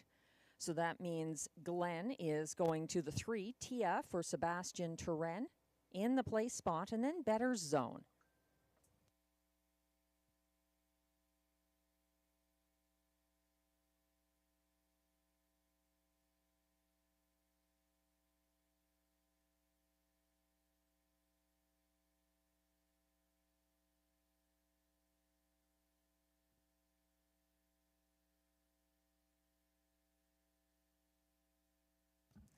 The starter has called the field for race 4. A field scratched down to 5 pacers. Last chance to play the middle pick 4 tonight at Rideau Carleton.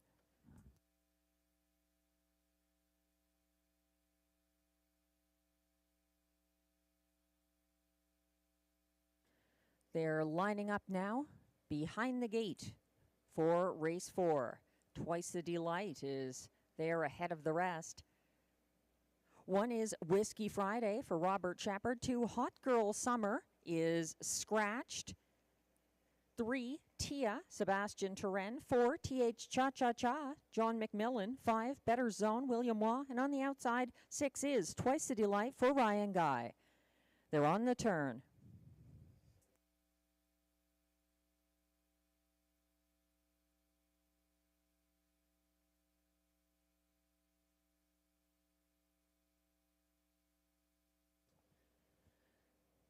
Field is on the backstretch.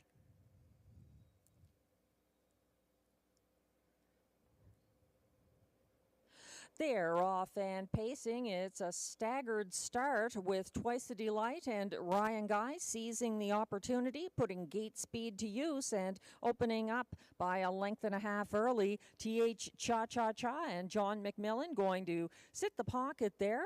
It's a gap of about 4 lengths back to third for Tia, who's followed by Better Zone, and 2 lengths behind that one at the back of the field. But tightening up now, Whiskey Friday is the trailer. They circle to the opening quarter of 28 and 3, and Twice the Delight is doing the early lifting, leading the way down the stretch the first time, shadowing from second, TH Cha Cha Cha. It's a gap of 4 back to Tia, followed closely by Better Zone, Whiskey Friday at the back of this single file procession en route to the halfway point. Up front and having things his way, that's Twice the Delight for Ryan Guy, reaching the half in 58 and 3, a 30-second second panel breather. Tightening up from the pocket, TH Cha Cha Cha. Here's a first over move now up into third. That's Better Zone underway for William Waugh, getting the shuffle back to fourth along the cones. Tia and gearing up from last with a first over bid. Whiskey Friday, they approach 3/4 and leading by a length and a half. Twice the Delight still out there with TH Cha Cha Cha the closest. Drawing alongside that one is Better Zone, first over, and a 3 wide bid coming from the back of the pack as Whiskey Friday gears up. 3/4 was reached in 1:28 and 3. Twice the Delight being asked for more. Whiskey Friday is charging wide down the center is Better Zone, and it's going to be a 3 across finish here. Twice the Delight fights on gamely on the inside for the win over Whiskey Friday. Better Zone 1:59 and 1.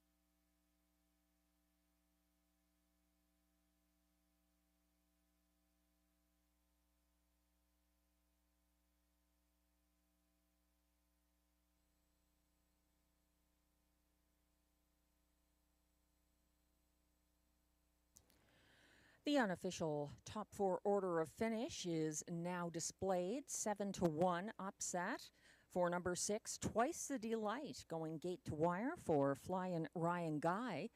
The even money favorite, number 1, Whiskey Friday, closed well for Robert Shepard, getting up for second, ahead of 5, Better Zone, who was third, and then 3, Tia, was fourth. 6-1-5-3, the unofficial top 4 order of finish in race 4. Please hold all tickets.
Now back in the Rideau Carleton winner's circle after a maiden-breaking victory in race 4. It's unofficial. Race winner number 6, Twice the Delight.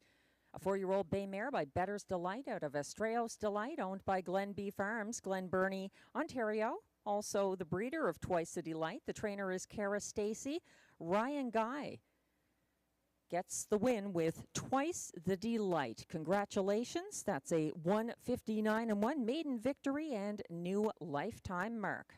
Twice the Delight, a delightful 7-1.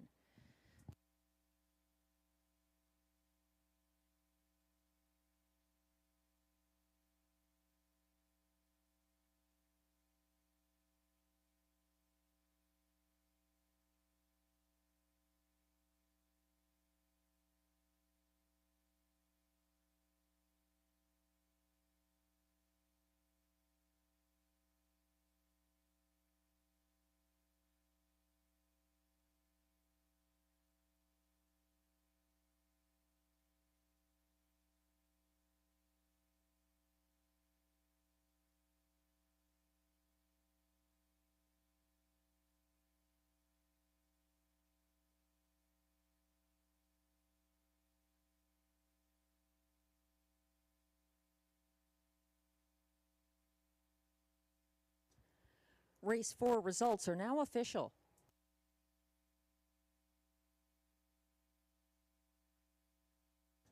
Prices are posted for race 4, where number 6, Twice the Delight, returns $17.10 to win. The $2 6-1 exactor pays $46.40. The $1 triactor 6-1-5 combination pays $86.20, and the $1 superfecta 6-1-5-3 ticket returns $160.50.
The race 4 rundown is now on screen. Even money favorite number 1, Whiskey Friday, was second. 2, Hot Girl Summer was a vet scratch lame. 3, Tia was fourth. 4, TH Cha Cha Cha finished fifth.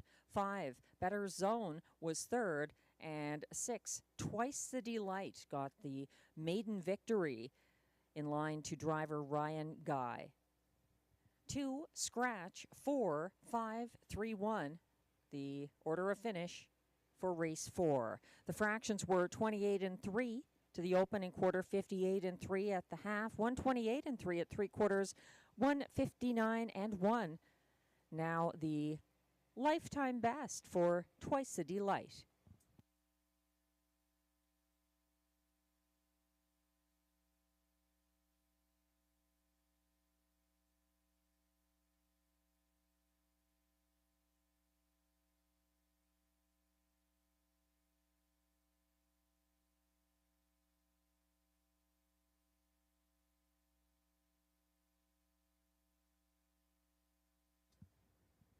And race 5 is coming up next. Exactor, Triactor, Superfecta, and Pick 3 wagering.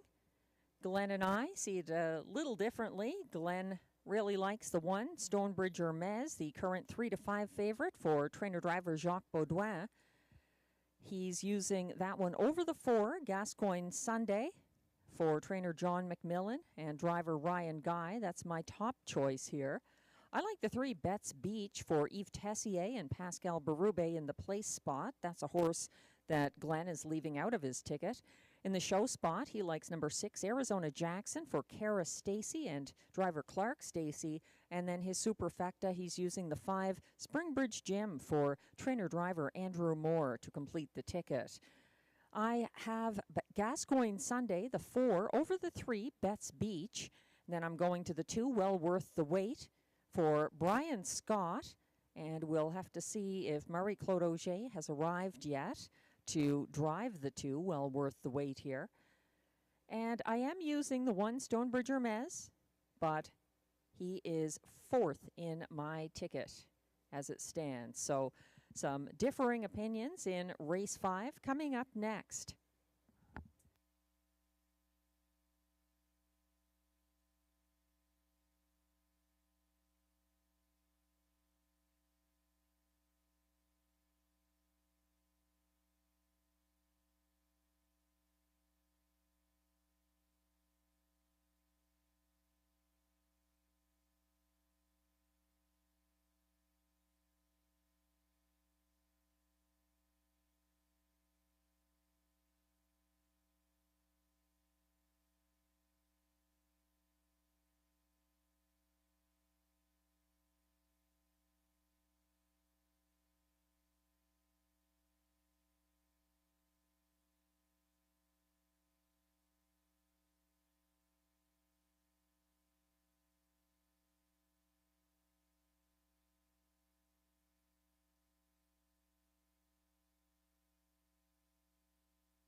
As we wait for the post parade to come on track for race 5, just a reminder for players of Tammy Forgey's on-track handicapping contest on Saturday evenings in the Trackside Simulcast Lounge.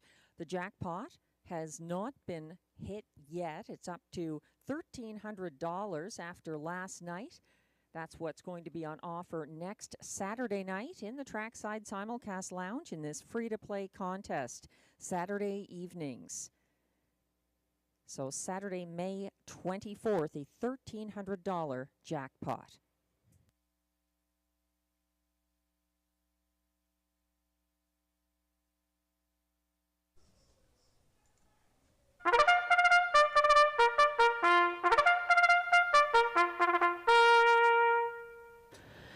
Here comes the post parade for race 5. These pacers are non-winners of $2,000 in their last 5 starts, with non-winners of a race this year allowed $500. The purse, $6,000.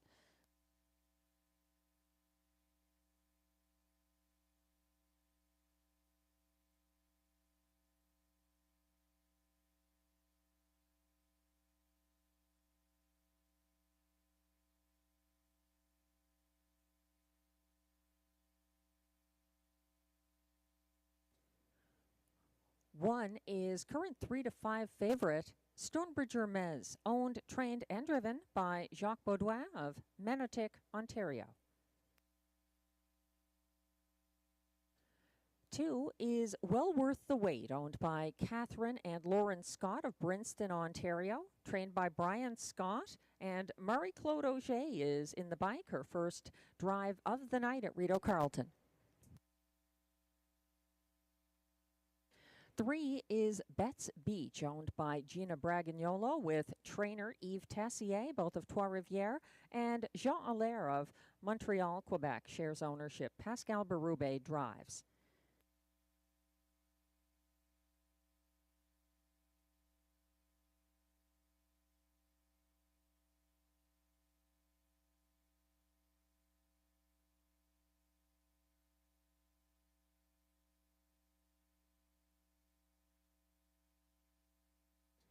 We're moving on to number 5, Springbridge Gym, owned, trained, and driven by Andrew Moore of Osgood, Ontario, who shares ownership with Tommy Godfrey of Charlottetown, Prince Edward Island.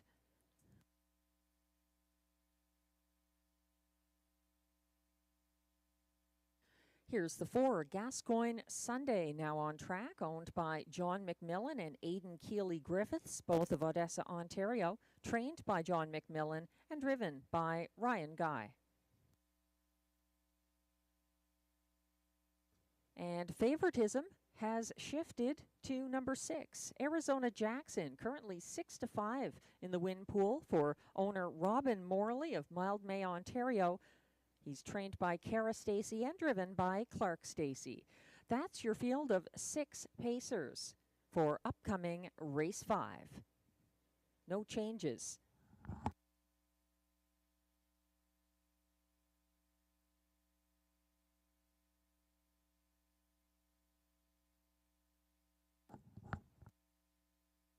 We're getting a closer look at Arizona Jackson, the class dropper. 0 for 4 this season. He had 1 win here last year, 156-1 over a good track. He does have some back class to him.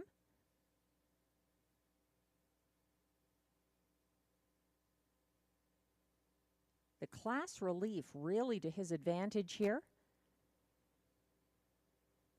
That's the 6, Arizona Jackson, 7 to 5 right now.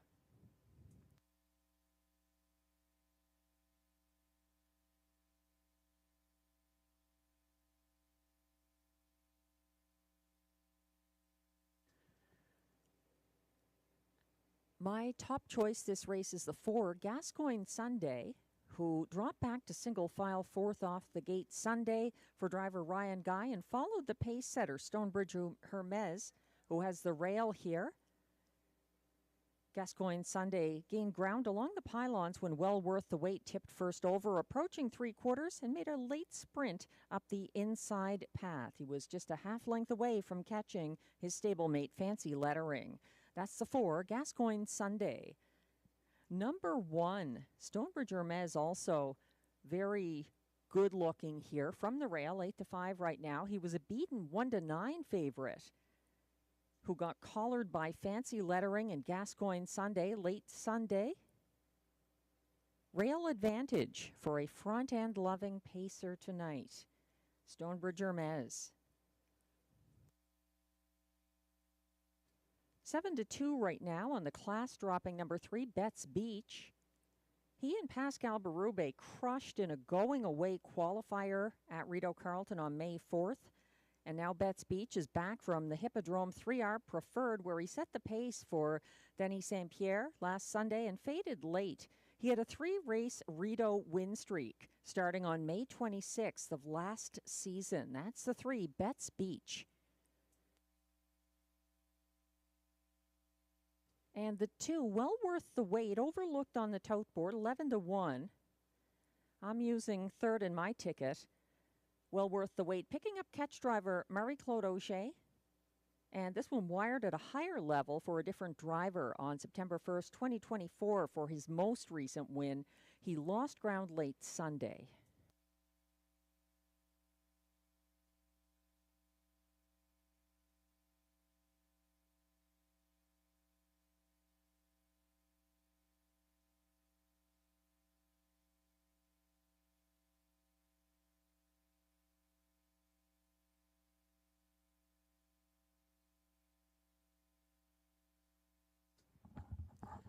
The starter has called the field for race 5.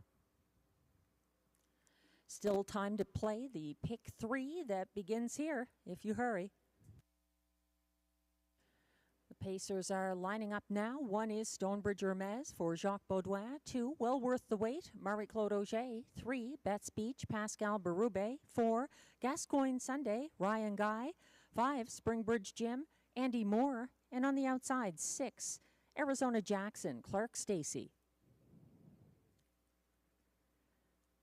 They're on the turn with Betts Beach, gapping slightly as they approach the Rideau backstretch.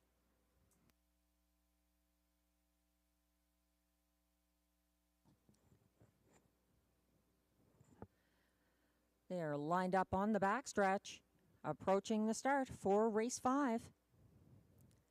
They're off and pacing with speed from the inside, and Stonebridge Hermes surging early. Well worth the wait is second on the outside. 3 wide early. Gascoigne Sunday turning it on for Ryan Guy. He's parked out there in second. First over with well worth the wait fighting back on the inside. It's a gap of about 5 lengths back to fourth for Betts Beach. Following him a couple of lengths in arrears is Springbridge Jim, and Arizona Jackson trails 26-4, the fastest opening quarter of the night. Stonebridge Hermes leading the way now, and the battle behind him as calm for the moment. Well worth the wait sits the pocket. Then third is Gascoigne Sunday, tightening up now in fourth. That's Betts Beach, followed by Springbridge Jim and Arizona Jackson. Single file now, headed to the halfway point with Jacques Baudouin and Stonebridge Hermes leading the way to that point in 55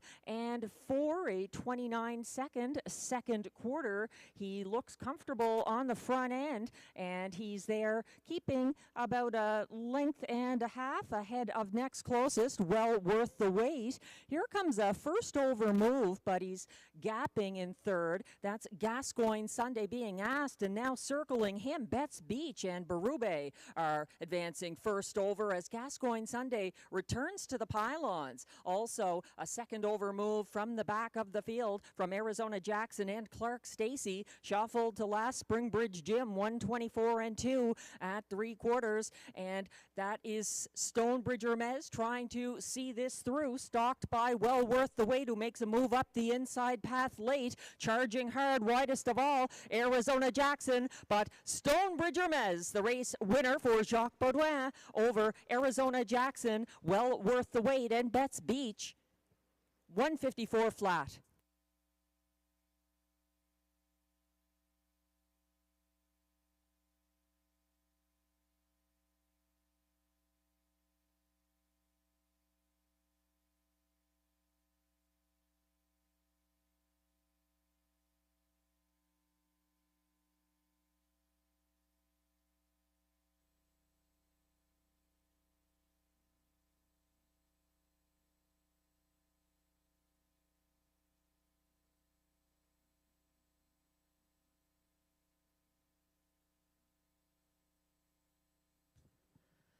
Stonebridge Hermes fought gamely to maintain his front-end advantage for Jacques Baudouin, holding off closers all the way to the wire for his first win of the season. Unofficial top 4 order of finish for race 5 is now posted, dropping to 1-2 favorite at the last flash. Number 1, Stonebridge Hermes, the race winner for Jacques Baudouin, over 6. Arizona Jackson, second. 2, well worth the wait, third at odds of 22-1 after that pocket trip. And then 3, Betts Beach was fourth. 1, 6, 2, 3, the unofficial top 4 order of finish. Please hold all tickets.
Now coming back to the Rideau Carleton Winners Enclosure.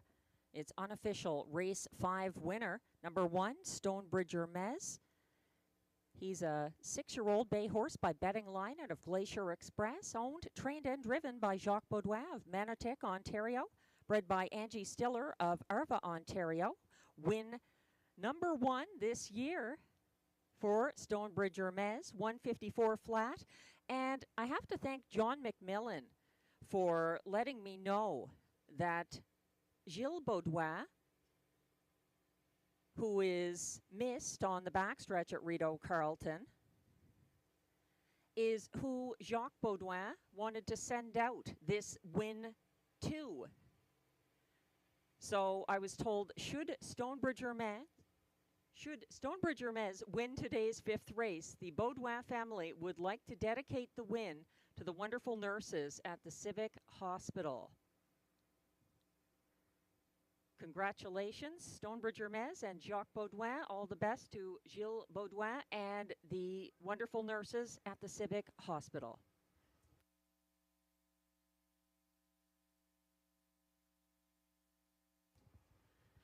Results are now official for race 5.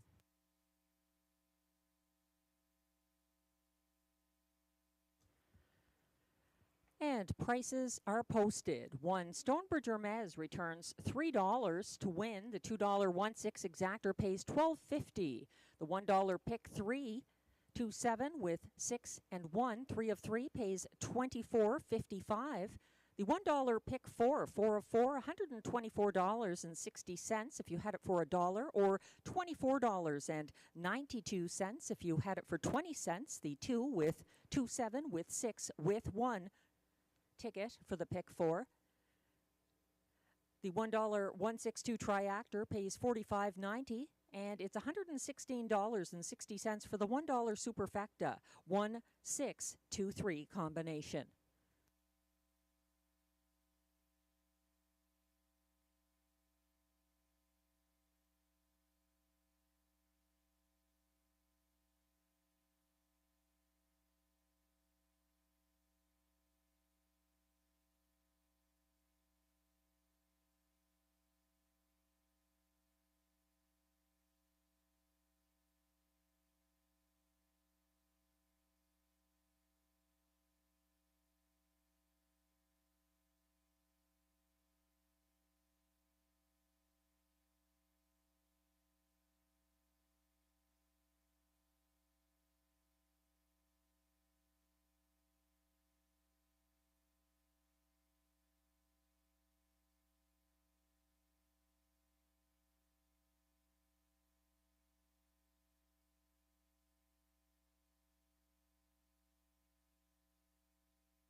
The race 5 rundown is now posted. 1-2 favorite. Number 1, Stonebridger Mez, the race winner for Jacques Baudouin.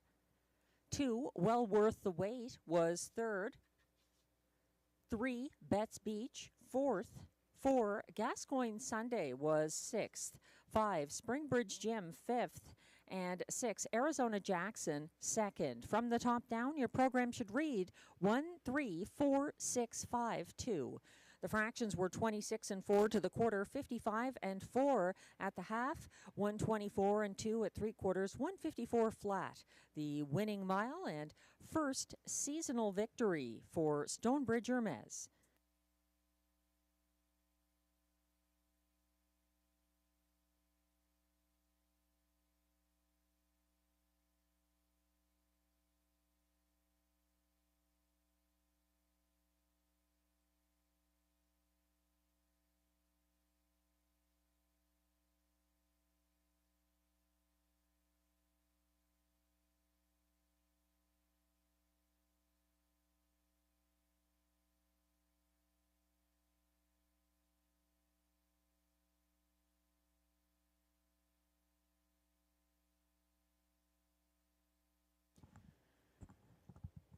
Race 6 is coming up next. Post Parade will be coming on track soon. There's Exactor, Triactor, High Five, and Pick 5 wagering. Again, a High Five ticket. You pick the top 5 finishers in this race in order, 1st through 5th. If you're getting a Pick 5 ticket, that's where you pick the winners of races 6, 7, 8, 9, and 10. In order, and that's what's on screen. So here in race 6, my top pick, Duck Dynasty, is a vet scratch sick.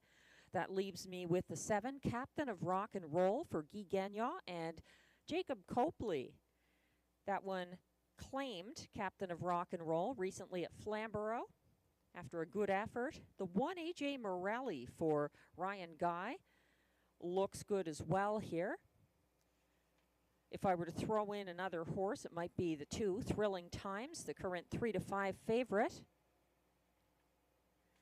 In race 7, it's trotters, and I like 6 Salzburg Cami here for Marie-Claude Auger and Yannick Martel, but Robert Shepard seems to have taken the 7 Cadillac, the preferred handicap class dropper. So that might be a 2-horse race, I'm not sure, but those are the 2 I like. Race 8, it looks wide open, back with Pacers. I'm using the 1 Day Trader, 5 Sunny Bow, also the 4 Make It Come True, and 3 Sea Laird. Race 9, I singled the 1 Perpetual Rock, Yves Tessier and Pascal Berube teaming up with that horse who really likes this track and gets along well with Pascal Berube.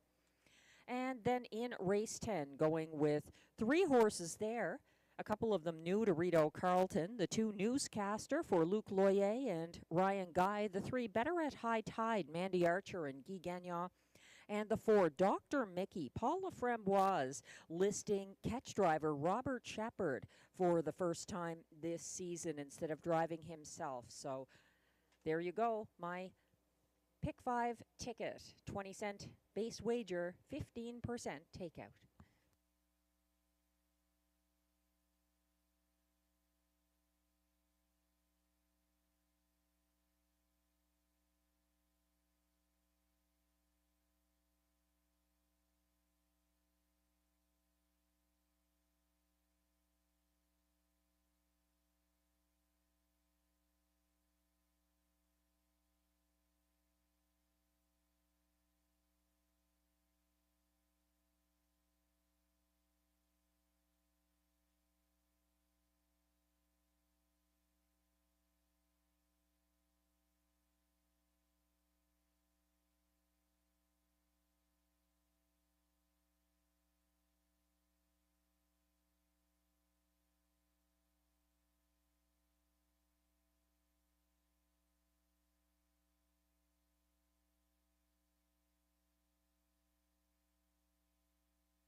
Here's the post parade for race 6. These pacers are non-winners of $3,500 in their last 5 starts. Also eligible non-winners of $625 per start in their last 10 and $15,000 claimers. They race for a purse of $7,000.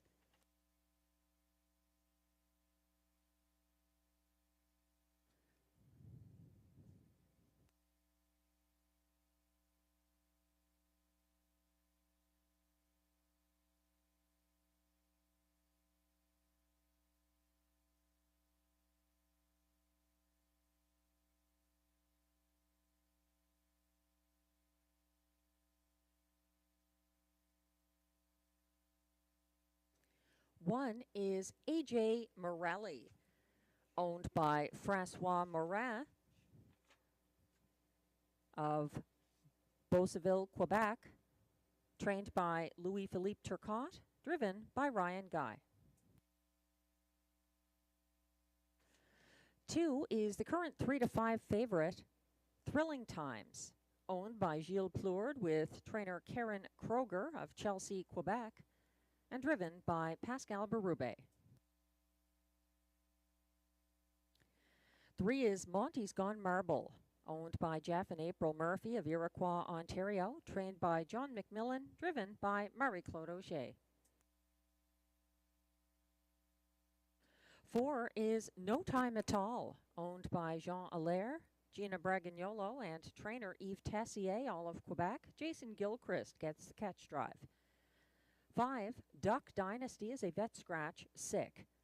6 is Woodmere Gaelic, owned by Antonio DeMario and Antonio Belfiore of Sudbury, with Melanie Leach of Kemptville, Ontario. Steve Bellil is the trainer. William Waugh drives.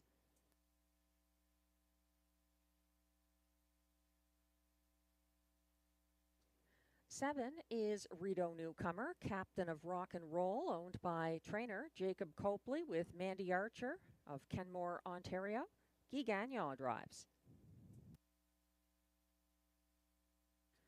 And completing this field, number 8, No Sport Pun Intended, owned by Lee Cullen of Ottawa with Lloyd Howley of Cars, Ontario.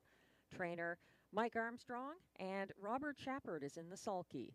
That's your field, scratch down to 7 pacers in upcoming race 6. There's Triactor, Exactor, High 5, and Pick 5 wagering available.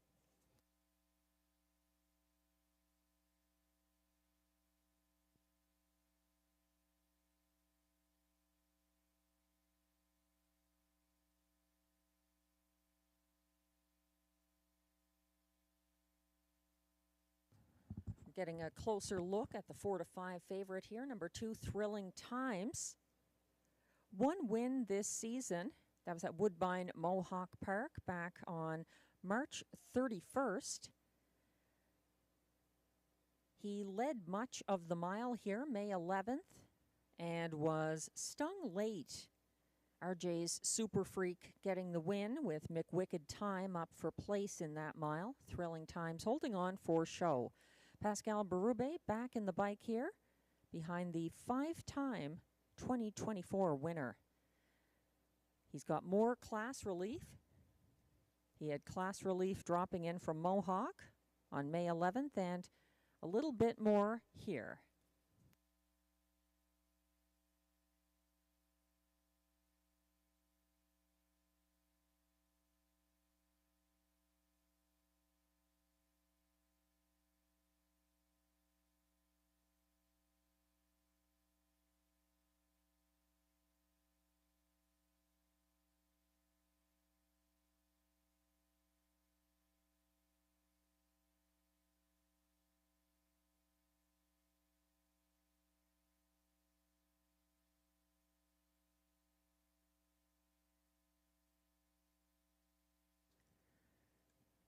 My top choice this race was originally number 5, Duck Dynasty. Unfortunately, he's scratched sick. Get well soon, Duck Dynasty.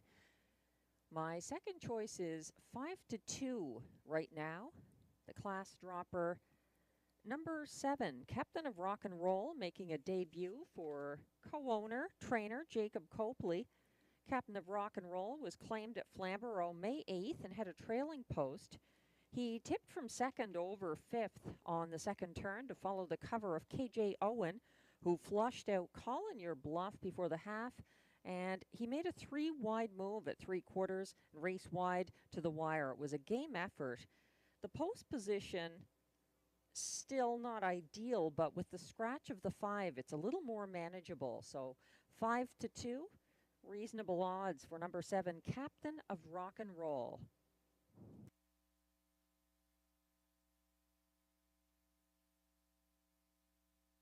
Don't forget, this is our opening leg of the only pick 5 of the card.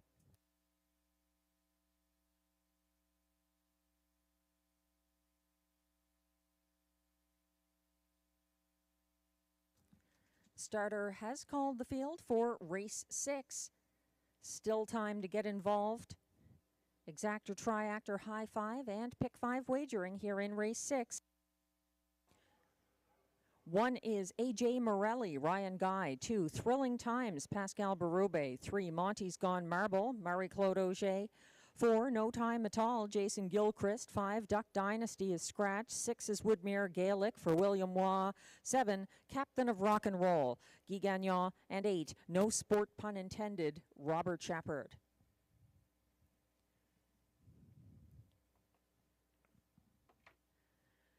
They're on the turn, headed towards the Rideau Carleton backstretch.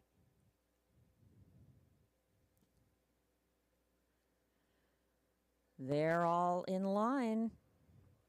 They're off and pacing, dropping back on the inside. AJ Morelli, also no sport pun intended, from the outside post, dropping back. An early battle brewing, moving to the front. Monty's Gone Marble for Marie-Claude Auger, putting Thrilling Times a length and a quarter behind him in the pocket. Then it's a gap of about 2 lengths to Captain of Rock and Roll, racing third ahead of Woodmere Gaelic. They circle towards the opening quarter. Up front, Monty's Gone Marble leading the way and hitting that point in 27-4. Now they come down the stretch the first time with the 1-2 favorite Thrilling Times sitting the pocket behind leader Monty's Gone Marble. It's Captain of Rock and Roll third, then Woodmere Gaelic fourth, and looking eager, that's No Time at All, stepping out first over from third last following his cover. Second over, No Sport Pun Intended, underway from the back of the field, and AJ Morelli trails to the half,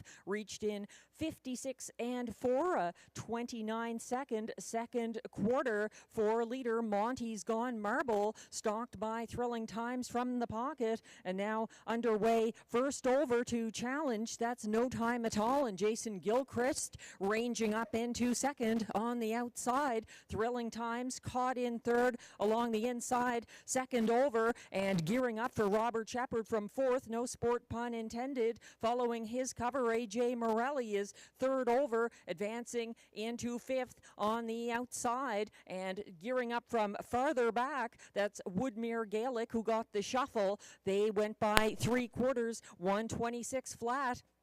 Now coming down the center of the track, No Time at All, still wider. That's No Sport Pun Intended. Up the inside, a late blast from Thrilling Times for victory. Very tight for place between Monty's Gone Marble and No Time at All. It looked like No Sport Pun Intended was fourth.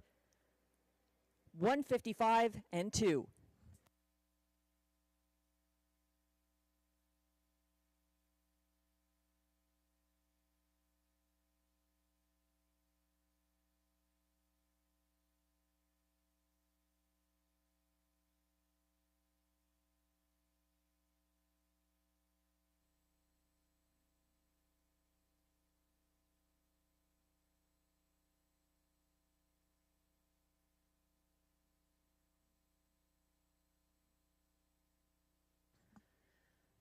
Pascal Berube sent Thrilling Times up the inside path to outduel Monty's Gone Marble and No Time at All for the win. Very tight between those two in the battle for place. No Sport Pun Intended was fourth. It may have been AJ Morelli completing the high 5 here. Hold all tickets.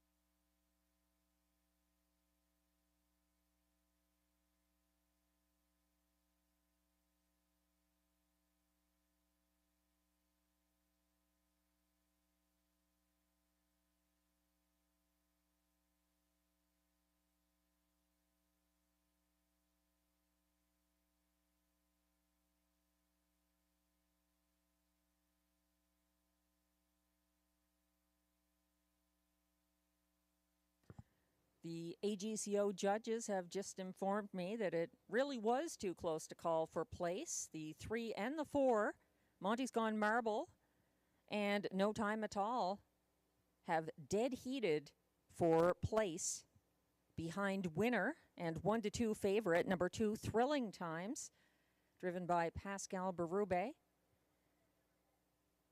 So again, Thrilling Times, number 2, the winner. A dead heat for place between 3 and 4, Monty's Gone Marble and No Time at All. 8, No Sport Pun Intended, finished 4th. These are the unofficial top 4 finishers. Please hold all tickets.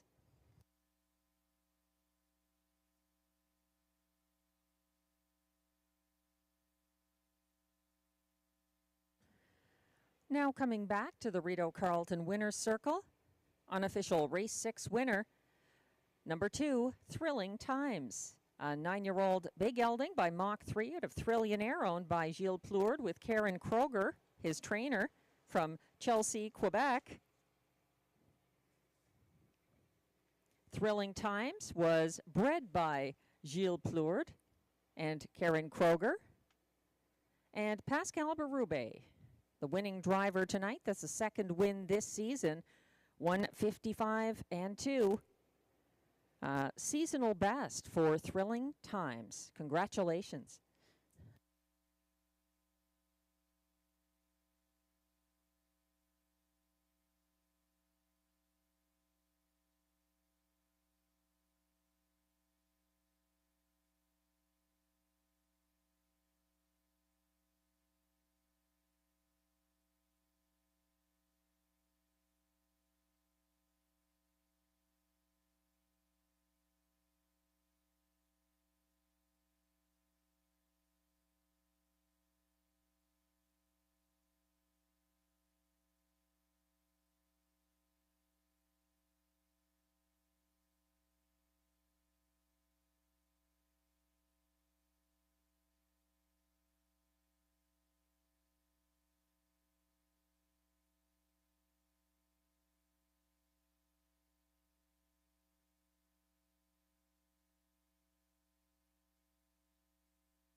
Because race 6 was a high 5 race, the on-screen unofficial results have now included the 5th place finisher, and it was the 1, AJ Morelli. So the unofficial top 5 order of finish is 2, 3, 4 in a dead heat for second, 8, 1.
Results are now official for race 6.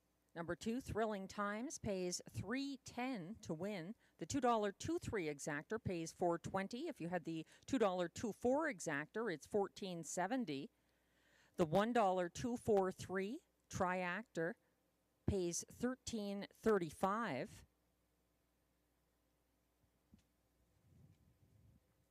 The $1.234 triactor pays $7.15. Again, these payouts for the exactor and triactor include a dead heat for place between 3 and 4, hence the different payouts displayed.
The race 6 rundown is now posted. 1, AJ Morelli finished 5th. 1-2 favorite number 2, Thrilling Times, was the race winner for Pascal Berube. 3, Monty's Gone Marble was second in a dead heat with the 4, No Time at All. 5, Duck Dynasty was scratch. 6, Woodmere Gaelic 7th. 7, Captain of Rock and Roll 6th and 8, No Sport Pun Intended, closed for 4th. From the top down, your program should read 5, 1, 2 DH, 2 DH, scratch 7, 6, 4. The fractions were 27 and 4 to the quarter, 56 and 4 at the half, 126 flat at 3/4, 155 and 2, the winning mile for Thrilling Times. Because there was a dead heat for place in race 6, there were also 2 20-cent high five payouts. If you had the 20-cent high five, 23481, that returned $20.93. If you had it the other way around, 24381, it returned $32.95, again, for the 20-cent high five.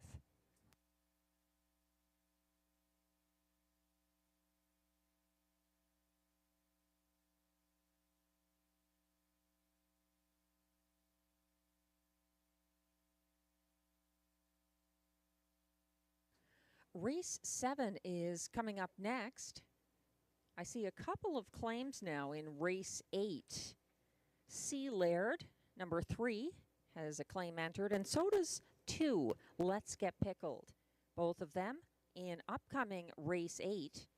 Race 7, in the meantime, kicks off the final pick 4 sequence of this card. There's also exactor, triactor, and superfecta wagering. It's an interesting field of trotters, and The current favorite is one of two I'm using here. Number 7, Cadillac, Robert Shepard, driving for Alain Martin. This horse is winless in 5 tries this year. However, look who he's been in against. All but one of his starts this season have been at the preferred level at Rideau Carleton. So Cadillac, a 7-time winner last year, looks very hard to leave out of your ticket. He's 4-5. I'm also using number 6, Salzburg Cami, for Yannick Martel and Marie-Claude Auger, though. That one raced very well last week. So just 2 horses in the first leg of the late pick 4. I'm going with 1-5, 4-3 in the second leg, then 1-2, and concluding the ticket 2-3-4. It's a 20-cent ticket costing $9.60. Post Parade should be coming on track soon for race 7.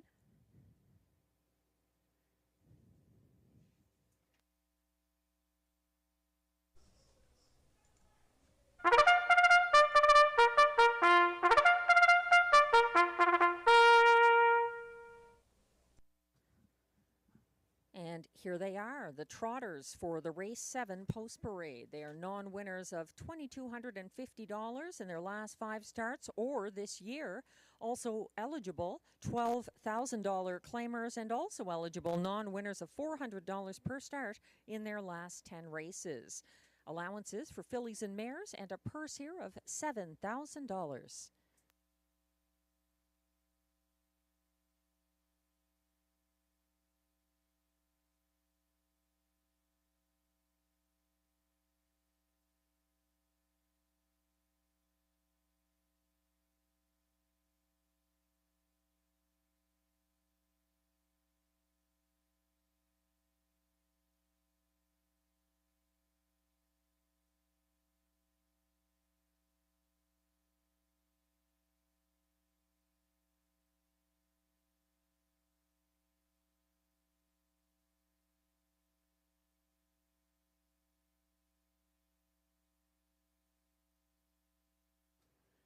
Leading the Post Parade, number 1 is Donatover, owned and trained by John McMillan of Odessa, Ontario, driven by Pascal Berube.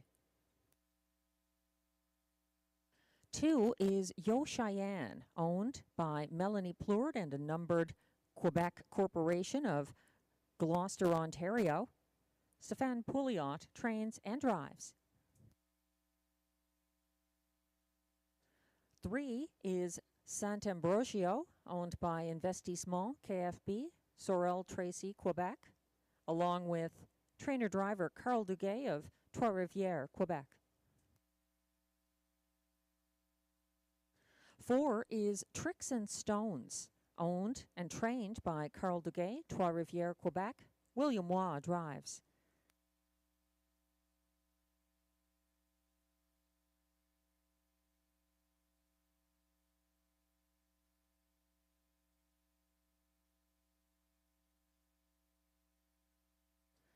5 is Wasting No Time, owned and trained by Yannick Martel, L'Assomption, Quebec.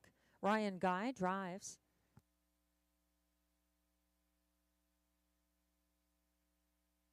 6 is Salzburg Cami, owned and trained by Yannick Martel, L'Assomption, Quebec. Marie-Claude Auger gets the drive.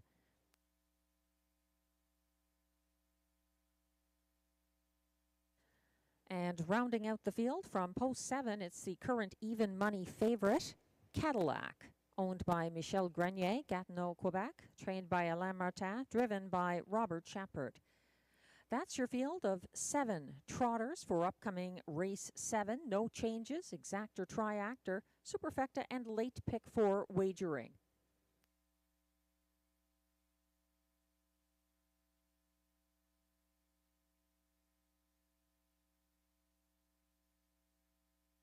We're getting a good look at Cadillac now, the even money favorite.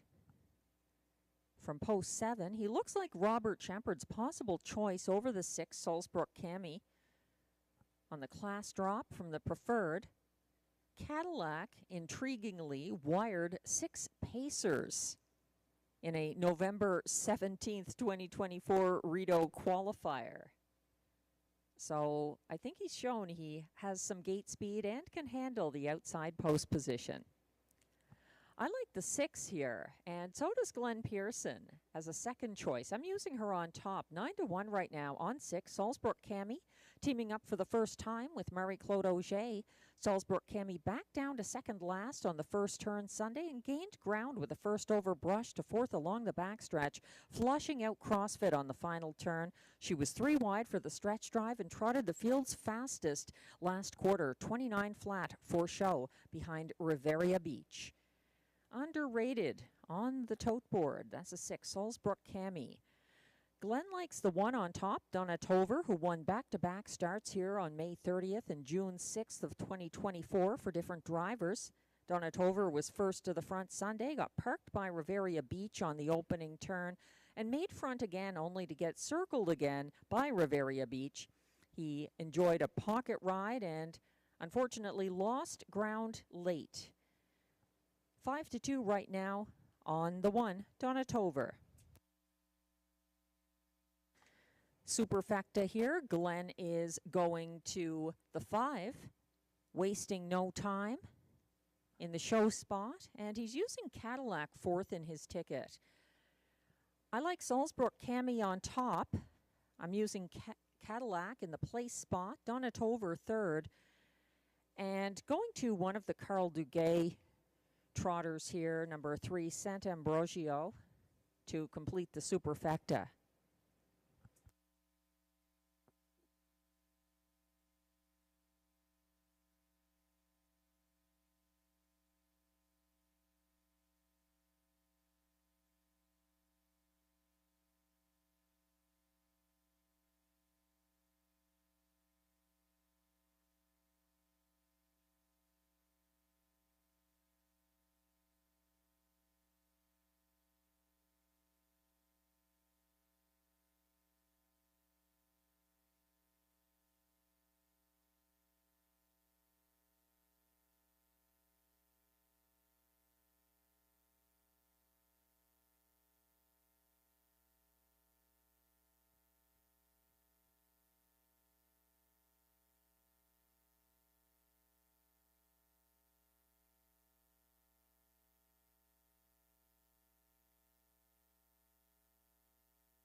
The starter has called the field for race 7.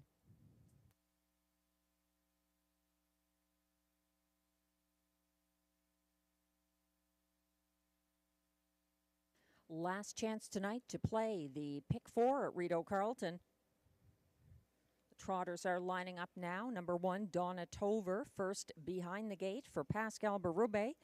2 is Yo Cheyenne, Stéphane Pouliot. 3, Sant'Ambrogio for Carl Duguay. 4, Tricks and Stones, William Waugh. 5, Wasting No Time, Ryan Guy. 6, Salzburg Cami, Marie-Claude Auger. And 7 on the outside, Cadillac for Robert Shepard.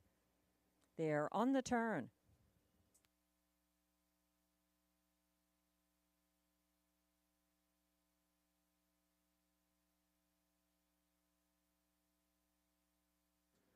They're moving on to the Rideau Carleton backstretch for the start of race 7 and the late pick 4. They're off and trotting. Speed on the outside from Cadillac and on the inside from Tricks and Stones, who's stretching him out on his path to the front for Robert Shepard. Cadillac has cleared. Tricks and Stones now sits the pocket. Following from 3rd, that's Wasting No Time. 4th, Donna Tover is single file and keeping ahead by about 3 lengths of 5th place, Yo Cheyenne. Following that one, Salzburg Cami at the back of the field, Sant'Ambrogio.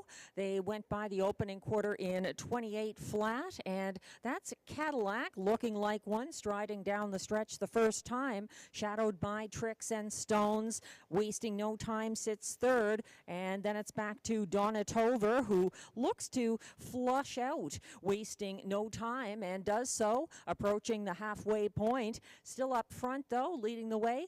That's Cadillac getting to the half in 57 and 4. He's got a comfortable lead on the backstretch, keeping ahead of next closest, Wasting No Time, who suddenly changes the complexion of the race. He's drawn alongside Cadillac and is sticking a neck in front. Moving second over now from third, Tricks and Stones. Donatover is fourth, gearing up from further back. That's Salzbrook Cami, third over. The other two are out of it at the back of the field, Sant Ambrogio and Yo Cheyenne. They went by 3/4 in 127 flat. Here comes a move from the back of the pack. That's Salzbrook Cami as they charge down the lane. Tricks and Stones is battling, Wasting No Time. Tricks and Stones, it's a match race to the wire. It's going to be Tricks and Stones finishing ahead of Wasting No Time, Donatover, and Salzbrook Cami. 1:56 and 4.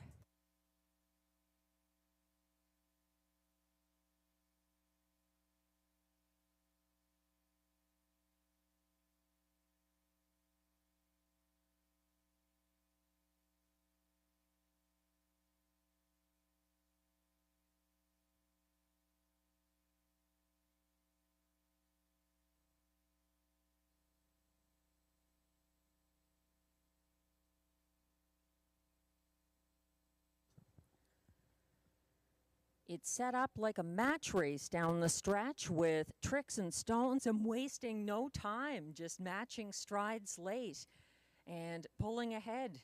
When it counted, Tricks and Stones. A game effort from both of those trotters in race 7.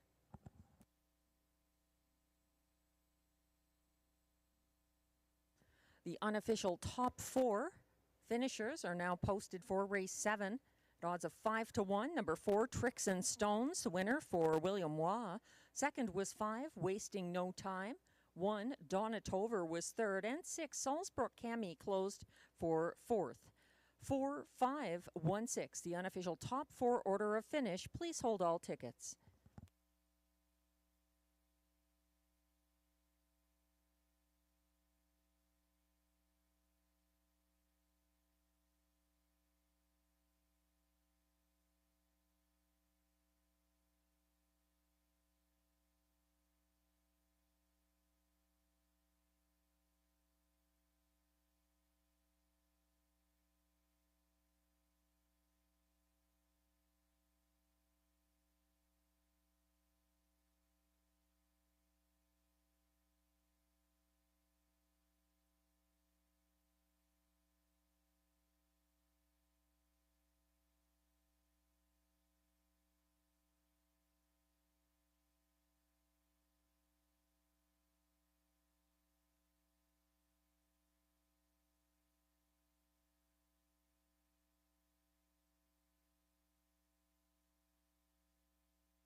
And results are now official for race 7.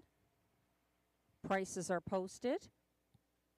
Number 4, Tricks and Stones, the race winner, and 9-year-old Bay Gelding. Bay Stallion, that is, by Trixton out of Baby Bella, owned and trained by Carl Duguay, bred by Stephanie Smith-Rohog of West Jefferson, Ohio, driven to victory by William Waugh. 4, Tricks and Stones, pays $12.50 to win. The pick 4 ending here, 4 of 4 for 20 cents, pays $55.10. The 6-1-254 pick 4 ticket. The $2 exactor here, 4-5, pays $66.40. It's $99.50 for the $1 triactor 451 ticket, $313 even. If you had that $1 superfecta 4516, the $1 pick 3, 1, 2, 5, 4, 3 of 3 pays $17.10. And if you had that $1 pick 4, once again, a nice payout there. Back in the winner's circle, we're getting a closer look at Tricks and Stones, making his first appearance in the Rideau winner's circle since starting here March 23rd.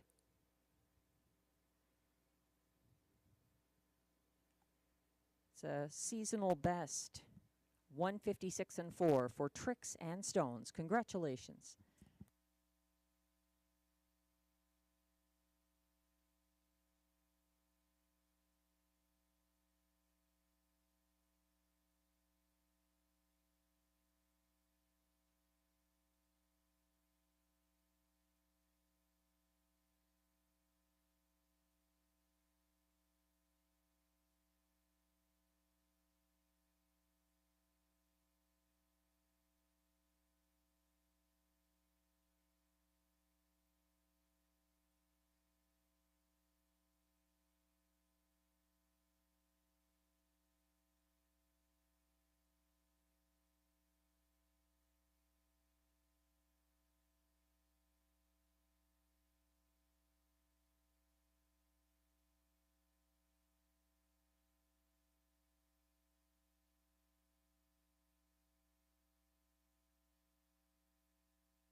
The race 7 rundown is now displayed. 1, Donna Tolver was 3rd. 2, Yoshian 7th. 3, Sant'Ambrogio was 6th. 4, Tricks and Stones, the race winner for William Waugh. 5, Wasting No Time, 2nd.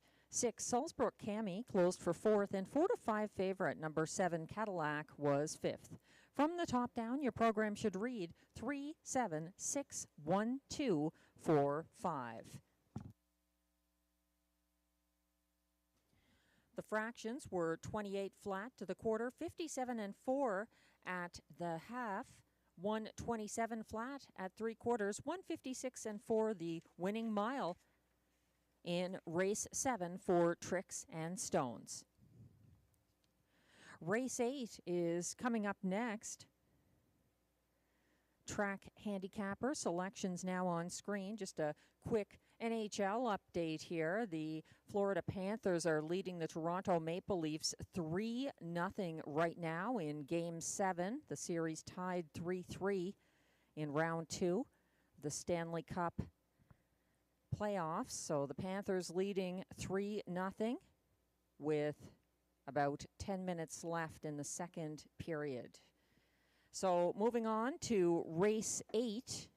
Glenn and I both like the one day trader here for Mandy Archer and Robert Shepard, teaming up again after a victory on May 11th at this track. Glenn is going to number 3, Seel for place. A claim has been entered on Seel, racing for Vic Putty and William Waugh tonight. I'm using that one fourth in my ticket. I think the 5 Sunny Bow looks good off of his front-end victory here, May 4th for Stefan Pouliot. Glenn's using Sunny Bow, fourth in his Superfecta. Both of us like number 4, Make It Come True, for Guy Gagnon in the show spot. So same horses, just shake them up for a different order, and you have our Superfectas for upcoming Race 8. Exactor, Triactor, Superfecta, and late pick 3 wagering. And I was told that there were 2 claims entered on number 2, Let's Get Pickled, and 1 claim entered on number 3, Seel.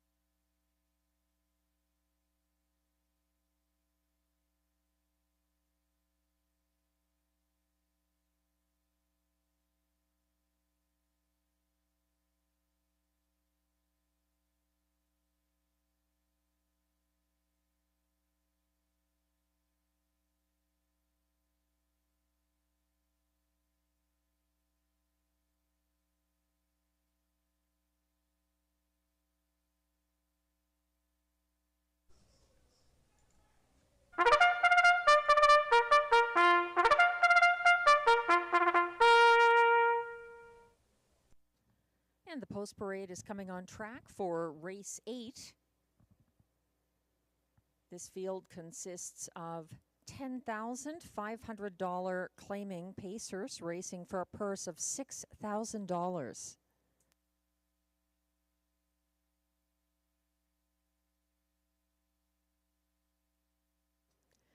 As mentioned, a couple of horses have claims entered here.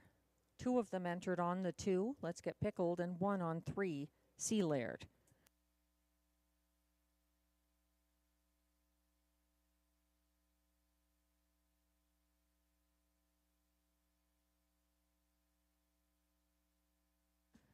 One is the current 3-5 favorite, Day Trader, owned by Gerald Donnell of Ottawa, trained by Mandy Archer, driven by Robert Shepard. 2 is Let's Get Pickled, who has 2 claims entered, currently owned and trained by Nathalie Seguin of Gatineau, Quebec, and driven by Marie-Claude Auger. 3 is Seel, 1 claim entered. He is owned and trained by Vic Putty of Mountain, Ontario, and driven by William Waugh. 4 is Make It Come True, owned by Écurie Guy Gagnon Incorporated with Stéphanie Gagnon of Gatineau, Quebec, trained and driven by Guy Gagnon. 5 is Sunny Bow, owned by a numbered Quebec corporation of Gloucester, Ontario, trained and driven by Stefan Pouliot. 6 is Mock Art in Motion, owned, trained, and driven by Jason Gilchrist of Prescott, Ontario. And completing the field from post 7, Tough Cooper, owned by Antonio DeMario and Antonio Belfiore of Sudbury, Ontario, trained by Steve Bellil and driven by Mike Healy. That's your field of 7 pacers for upcoming Race 8. Exactor, Triactor, Superfecta, and late pick 3 wagering. We're zooming in on number 1, Day Trader, who looks great out there. I think I saw him being warmed up earlier. He looked great warming up too. I recognize him. And he's coming back after a nice win here last week. In fact, he's seeking his 4th consecutive win from Andy Archer with a bit of a class hike after a pocket trip here behind Dillon's Bank on Sunday. Day Trader got boxed in on the second turn and tipped first over at the top of the stretch for his fastest win this year, a 154 mile. He closed in the field's fastest 28-2 to get that win as a 1-2 favorite. Day Trader 4-5 right now on the tote board.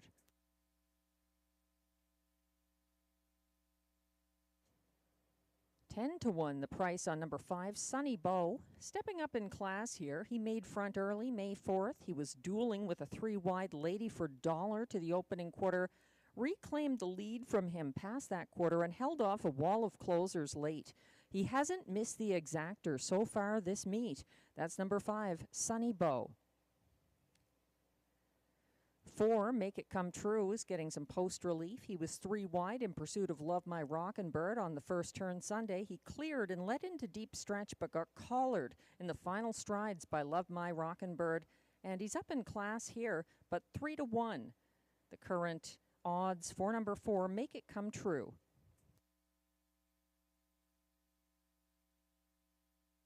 And another that Glenn and I are both using in our tickets, who has 1 claim entered, number 3, Seel, getting post and class relief for William Waugh, who hopes to go back-to-back here after a win with Tricks and Stones on the trot in race 7.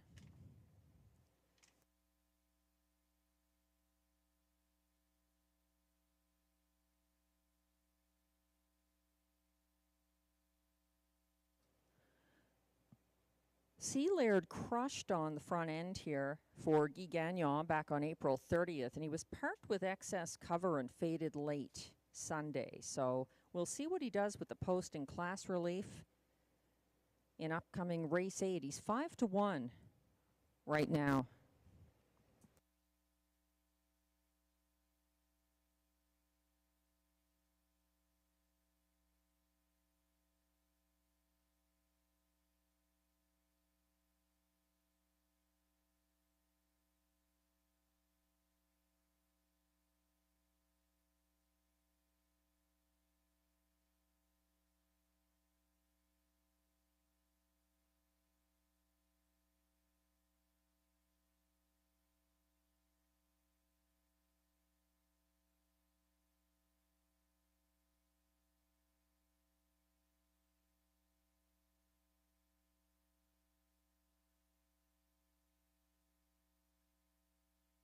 The starter has called the field for race 8.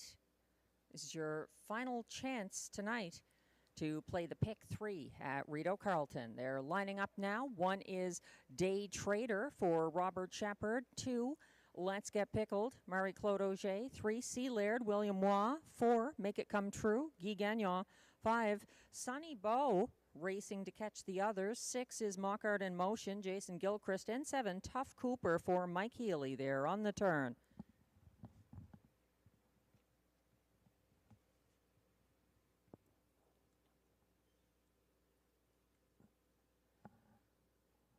They're on the backstretch.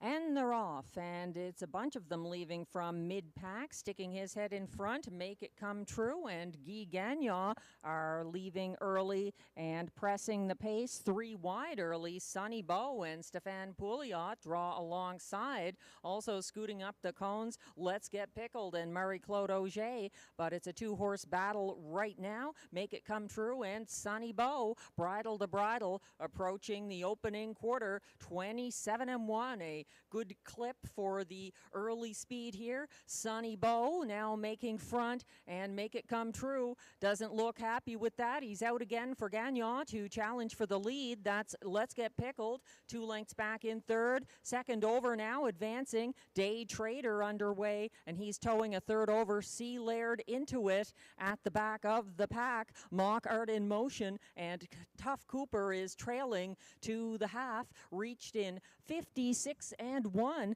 by Make It Come True. Doing good things, leading by a length over the pocket sitting Sonny Bow. Day Trader, the 1-2 favorite, is inching into third on the outside. Moving up the cones, Let's Get Pickled is fourth, and Lax Racing Room gapping cover in fifth. Second over, that's Sea Laird needing to do more at the back of the pack, showing interest. That's Mock Art in motion, trying to get a good thing going, and Tough Cooper still trails. They hit 3/4 in 125 and 2. Make It Come True, trying to make it come true. Here comes Day Trader to match strides. Make It Come True, hard used early, and now it's going to be a new leader as Day Trader sticks ahead in front. Flying late, Sea Laird is coming on. Day Trader versus Sea Laird to the wire. Day Trader by ahead over Sea Laird, and Tough Cooper got up at a price for show, 155 and 3.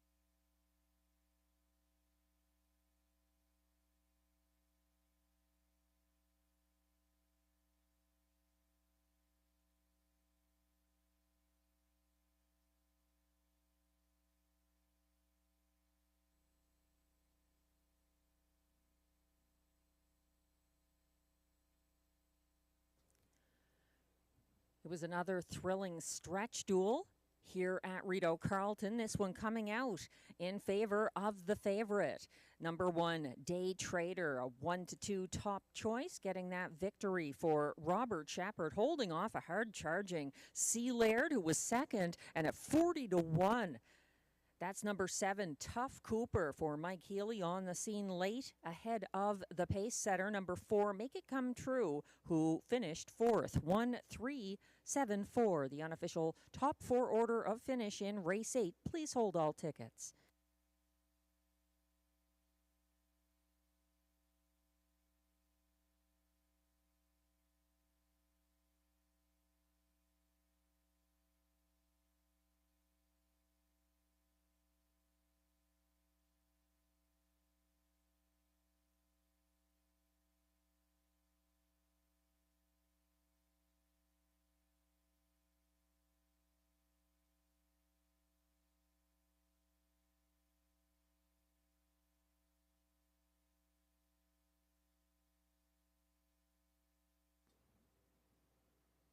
As we wait for Day Trader to return to the winner's circle, just an update from the NHL. It's still 3-0 for the Florida Panthers over the Toronto Maple Leafs with less than 5 minutes left in the second period of Game 7.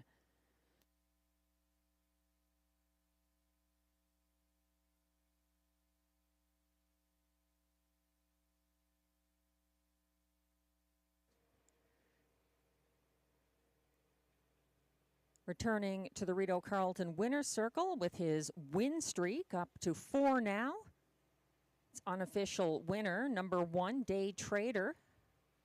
A 5-year-old bay gelding by Stay Hungry out of Day to Ponder, owned by Gerald Donnell of Ottawa. Bred by Mark Smith of Lexington, Kentucky. Trained by Mandy Archer. Driven to victory by Robert Shepard.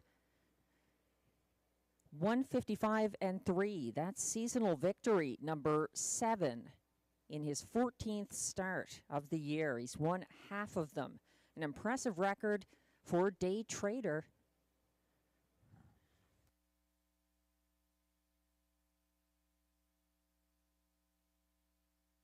Robert Shepard also having a good night, winning with Surratt Hanover in race 1 and then Tignanello in race 2.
I've been informed that there's a driver's objection in race 8.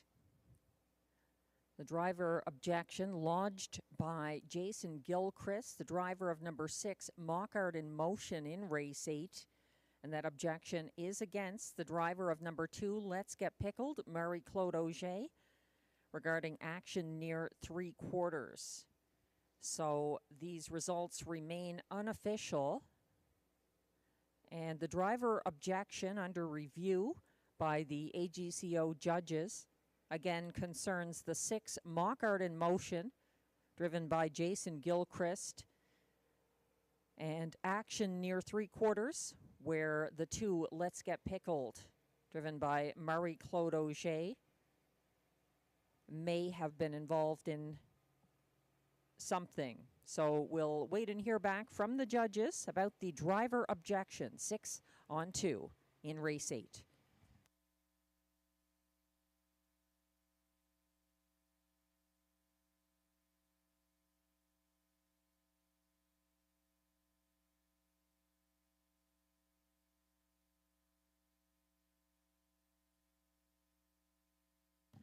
We're looking at footage from the approach to 3/4 in race 8 now. 6 Mockart in Motion, driven by Jason Gilchrist, the source of the driver objection, against the 2 who goes on the run on the turn and may have caused interference. That's up to the judges. Now reviewing this footage, the 2 Let's Get Pickled with that miscue, possibly entering the path of the 6 Mockart in Motion.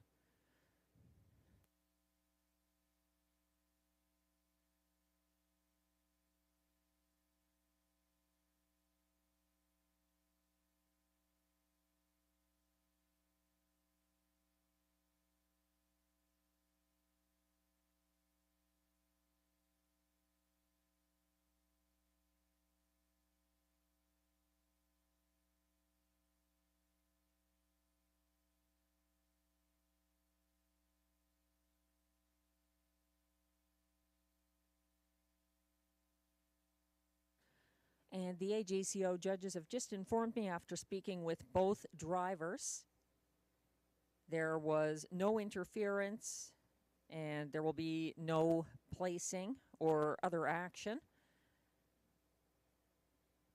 The driver objection has been taken down and results should be going official shortly for race 8.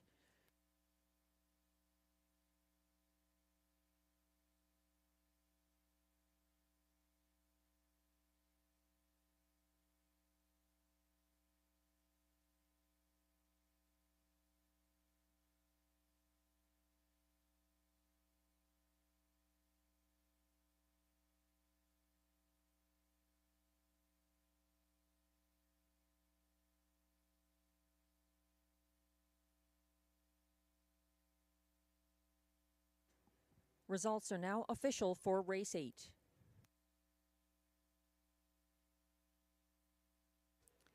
Prices are now posted. Number 1 Day Trader pays $3.10 to win. The $2 1-3 exactor pays $11.90.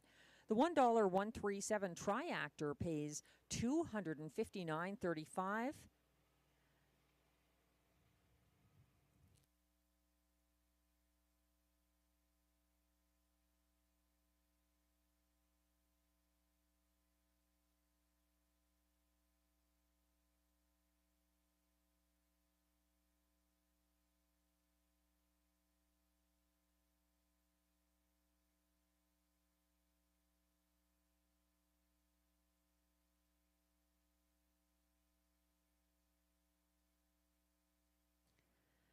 And we've got that 20-cent superfecta from race 8. The 1-3-7-4 combination returns $328.78.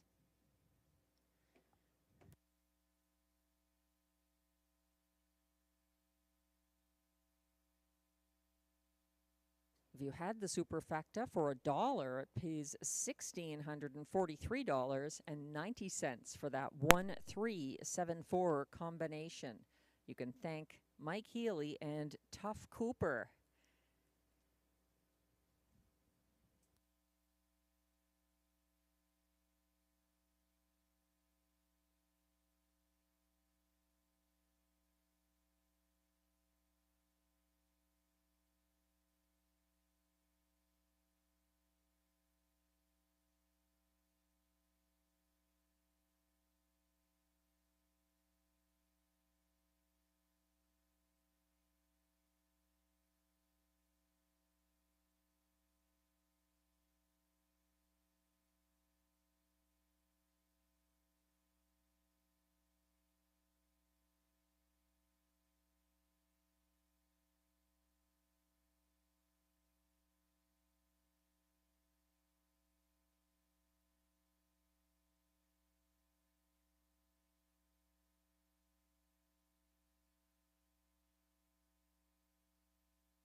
The race 8 rundown is now on screen. 1 Day Trader, a 1-2 winning favorite, and Robert Shepard's third winning drive of the night. 2, Let's Get Pickled was 7th after the late break. 3, Seel was 2nd. 4, Make It Come True, 4th. 5, Sunny Bow was 6th. 6, Mockart in Motion, 5th. And 7, Tough Cooper was 3rd. From the top down, your program should read 1-7-2-4-6-5-3. The fractions were 27-1 to the quarter, 56-1 at the half, 125-2 at 3/4, 155-3. The latest win for Day Trader.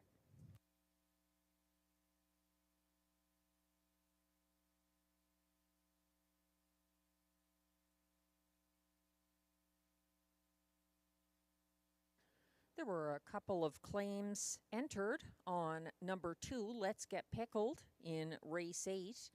The successful claim for a price of $10,500 goes to owner Christina Lalonde, and the new trainer of Let's Get Pickled will be Leonard Lalonde Jr.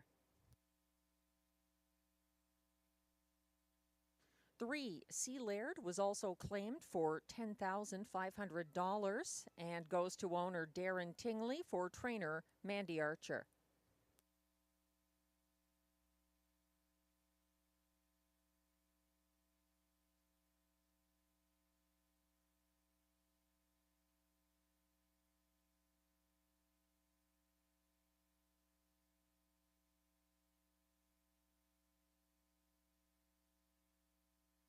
If you're betting Rideau Carleton tonight on track, you may want to step into the simulcast lounge to catch some late action from Flamborough, the Charles Juravinski Memorial, coming up in their race 10 later tonight. After we conclude here at Rideau with our live racing, we have just 2 more races tonight. Race 9 is coming up with exactor, triactor, superfecta, and late double wagering. Glenn Pearson likes the 6 McWicked time here for Robbie Robinson and Robert Shepard. I'm using him 4th in my ticket. I think Perpetual Rock from the rail is a gift for Yves Tessier and Pascal Berube, 4-1 right now. Glenn and I both using number 2, Day Delight, for Vic Putty and William Waugh in the place spot. The favorite is the 4, Sports Activator, for Mike Armstrong and Ryan Guy, off of a strong seasonal first victory last Sunday at this track. They're coming on track for the race 9 post parade. Again, exactor, triactor, superfecta, and late daily double wagering, and there were no changes in races 9 or 10.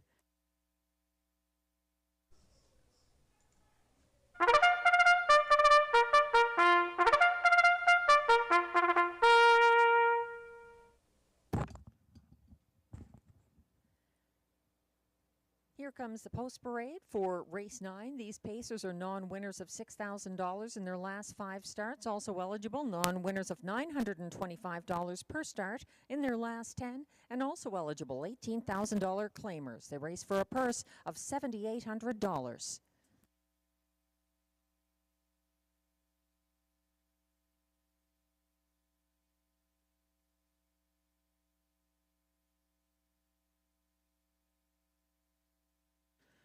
One is Perpetual Rock, owned by Gina Bragagnolo with Yves Tessier, the trainer, both of Quebec, and Lynn Bragagnolo of Ontario shares ownership as well. Pascal Berube drives. 2 is Day Delight, owned by Triple S Equine of Newton, Ontario, trained by Vic Putty, driven by William Waugh. 3 is Major Hill, owned by Francois Morin of Beauceville, Quebec, trained by Louis-Philippe Turcotte, driven by Marie-Claude Auger. 4 is the current even money favorite Sports Activator, owned by Lee Cullen of Ottawa with Lloyd Howley of Cars, Ontario, trained by Mike Armstrong, driven by Ryan Guy. 5 is Time to Dancing, owned by a numbered Quebec corporation of Gloucester, Ontario, trained and driven by Stéphane Pouliot. 6 is McWicked Time, owned by Jacqueline Donnell of Metcalfe, Ontario, trained by Robbie Robinson and driven by Robert Shepard. 7 is Love My Rockin' Bird, owned by Limco Incorporated of Chateauguay, Quebec, trained by Vic Putty, driven by Clark Stacy. And from outside post 8, it's Flash Cube, owned by Yvon Mondoux of Morin Heights, Quebec, trained and driven by Guy Gagnon. A field of 8 pacers. Coming up in race 9, exactor, triactor, superfecta, and late double wagering. No changes in race 9 or 10.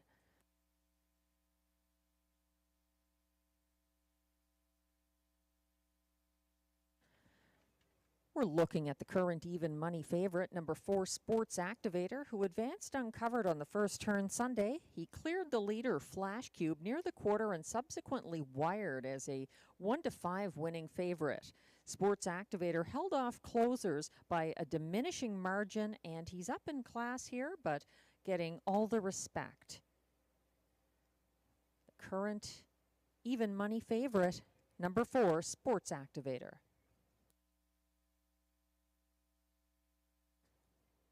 There's some other very good horses in this field. For example, the 6, McWicked Time, a beaten 6-5 favorite in his most recent outing. He teams up with Robert Shepard for the first time, the winningest driver of the night so far, with 3 winning drives so far. McWicked Time had an overland trip on Sunday and missed by a nose. He's 2-1 in the win pool right now. Another I'd pay close attention to, number 2, Day Delight, who got away single file 4th Sunday. He had a first over move approaching the half and pressed the pace of the leader, Tignanello, first over from second along the backstretch before getting swarmed in the stretch. He never backed down. 7-1 right now on Day Delight. My top pick here is the 1, Perpetual Rock. He and Pascal Berube finding class relief from the Hippodrome 3R preferred handicap. Perpetual Rock actually won his last start when he had Berube and the Rideau Rail on December 8th, 2024.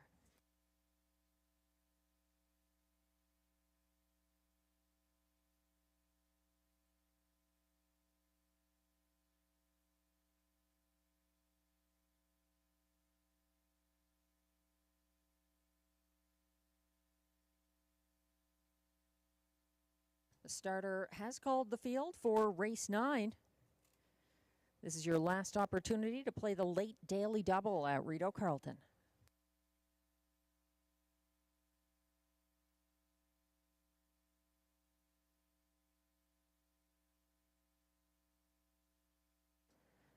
The field is lining up in front of the grandstand. 1 is Perpetual Rock for Pascal Berube. 2, Day Delight for William Waugh. Lagging behind the others at the moment. 3 is Major Hill for Marie-Claude Auger. 4, Sports Activator. 6-5 favorite right now for Ryan Guy. 5 is Time to Dancing, Stéphane Pouliot. 6, McWicked Time, Robert Shepard. 7, Love My Rockin' Bird, Clark Stacy. And on the outside, post 8 for Flash Cube and Guy Gagnon. The field is on the backstretch.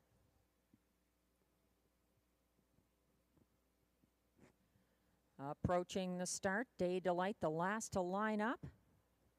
And they're off and pacing with Day Delight moving between horses to seize the early lead. Perpetual Rock is 3rd early and a first over bid from Sports Activator. He's out there 2nd on the opening turn as Day Delight strides clear for William Waugh. He's leading the way and Sports Activator is in hot pursuit approaching the quarter. Perpetual Rock is waiting 3rd. Major Hill single file 4th in the early going. 27-1 to the quarter, and it's going to be a long night for Sports Activator unless he can clear soon. Day Delight making his life difficult as they pass in front of the grandstand. Sports Activator is pulling ahead, but he hasn't cleared. Day Delight is 2nd, 3rd on the inside. Perpetual Rock 4th along the cones. That's Major Hill, and here comes movement on the outside. Time to Dancing is underway. He's 2nd over in 4th as they went by the half. 55-2 the clocking on the backstretch. That is Sports Activator parked by Day Delight, who leads, and moving up inside. Perpetual Rock is 3rd. Time to Dancing is caught out there. 2nd over in 4th. 5th along the cones. That's Major Hill, and then it's back to McWicked Time looking to go 3 wide. They're on the final turn, having gone past 3/4 in 124 flat at the back of the field. It may be too late for Love My Rockin' Bird and Flash Cube. They're turning for home now, and After a strong fight, Day Delight is backing down. Here comes McWicked Time on the outside. Up the inside, Perpetual Rock is loose late. It's between these two to the wire, and it's McWicked Time over Perpetual Rock. It looked like Time to Dancing may have been third, 1:53 and 3.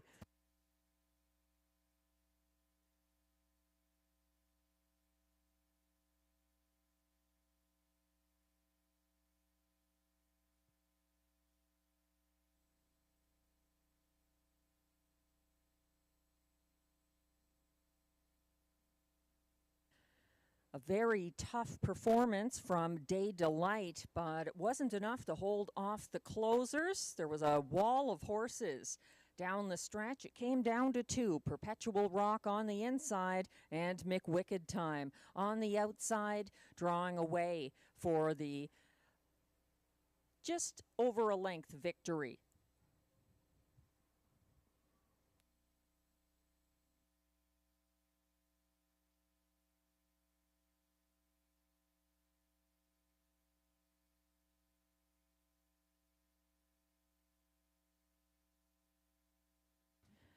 The unofficial top 4 order of finish is now posted for race 9.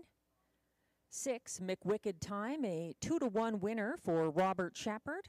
His 4th driving win of the card. 1, Perpetual Rock, also 2-to-1, was second ahead of 5, Time to Dancing, third at odds of 30-1.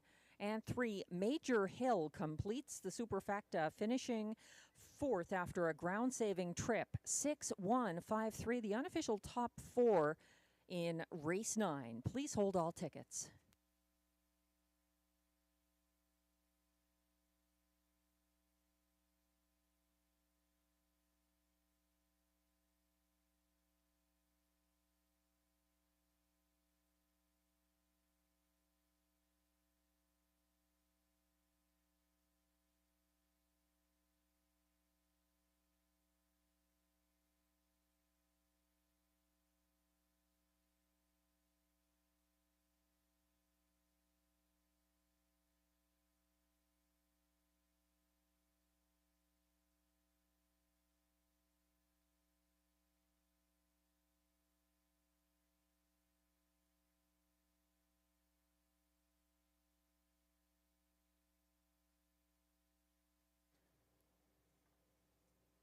Now returning to the Rideau Carleton winner's circle. Unofficial race 9 winner, number 6, McWicked Time. A 4-year-old bay stallion by McWicked out of Free Time, owned by Jacqueline Donnell of Metcalfe, Ontario, bred by M.K. Weed and Catherine Weed of New Jersey, trained by Robbie Robinson, and this time driven to victory by Robert Shepard. 1:53 and 3, that's a seasonal best mile in his second 2025 victory. Robbie Robinson retired from driving after the April 27th Rideau victory by McWicked Time, but he's still very involved, even in the winner's circle now. McWicked Time. Congratulations.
Race 9 results are now official.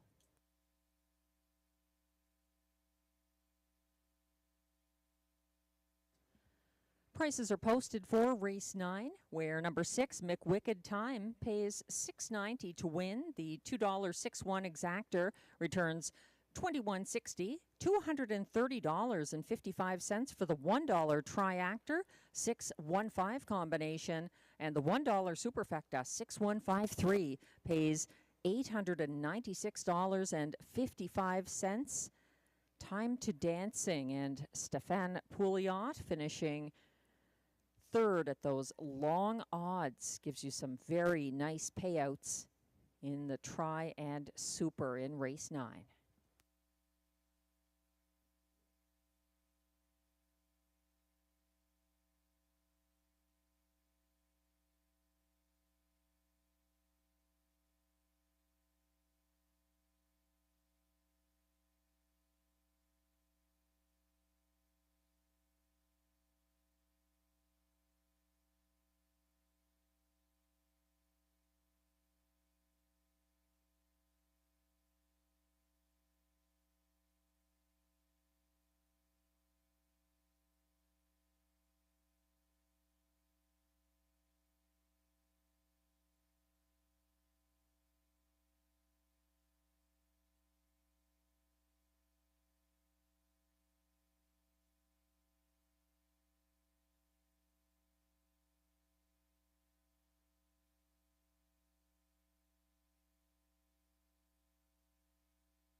The Race 9 rundown is now on your screens. Number 1, Perpetual Rock, was second. 2, Day Delight, 7th. 3, Major Hill, 4th. 4, Sports Activator, was 6th, as beaten 6-5 favorite. 5, Time to Dancing, finished 3rd at odds of 30-1. 6, McWicked Time, delivers Robert Shepard's 4th driving win of the card. 7, Love My Rockin' Bird, was 8th, and 8, Flash Cube, closed for 5th. From the top down, your program should read 2, 7, 4, 6, 3, 1, 8, 5. Fractions were 27 and 1 to the quarter, 55 and 2 at the half, 124 flat at 3/4, 153 and 3, the fastest win this season for McWicked Time.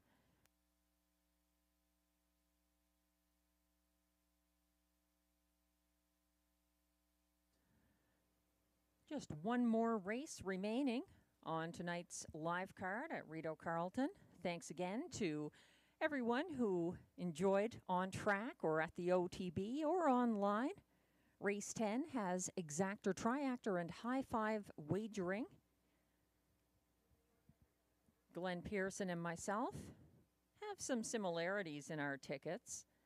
Glenn liking the 4, Dr. Mickey, for the hot hands of Robert Shepard. Paula Framboise has been driving that one regularly, and now the owner-trainer listing Robert Shepard. So that's already getting some attention. 2-1 on the tote board. My top choice is the 11-1 newscaster, new for Luc Loyer and Ryan Guy. That's Glenn's second choice here. Glenn is using 3, Better at High Tide, 4th. I like that one 2nd for Mandy Archer and Guy Gagnon coming in from Miami Valley to Rideau Carleton. Glenn is using the 8, Better Hold On Tight for Louis-Philippe Turcotte and Marie-Claude Auger in the show spot. That horse has done well from outside before. I think it's a tough post regardless in a field with no scratches. I'm using Dr. Mickey 3rd. And then going to the 5, Going Yard for Stéphane Pouliot. Adding value to the Triactor and Super last race with a good finish from Time to Dancing. Glenn has Better at High Tide 4th and then Midnight Mood to complete his high 5 ticket. And I also have the 2-move Midnight Mood in 5th. Behind Going Yard in my high 5 ticket. There are no changes in race 10. Again, it's our last of the night. Make it count. I am narrowing it down to 3 horses with a strong chance to win here. The 2, Newscaster, my top pick, 7-1. The 3, Better at High Tide, who was dropped to 1-2 favorite.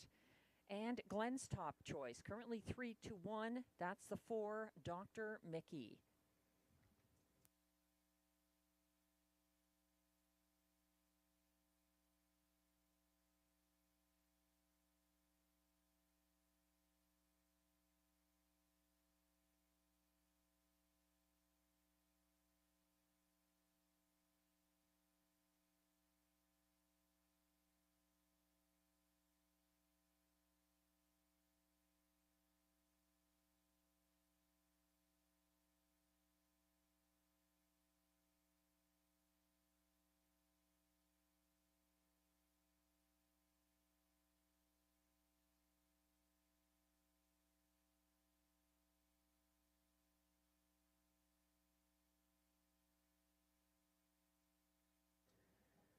I'd like to thank the folks at the Raceway at Western Fair for the chance to call a couple of races there on Friday night. Their Camluck Classic is coming up on Friday, May 30th.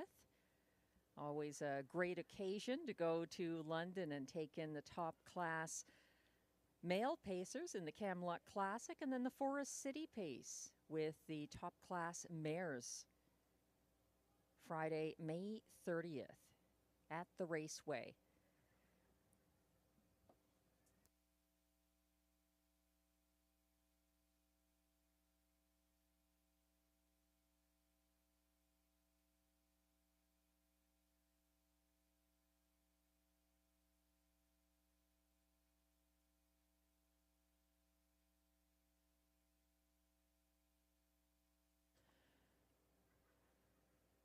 As the post parade approaches the track for race 10, the Robbie D'Alessandro Pace.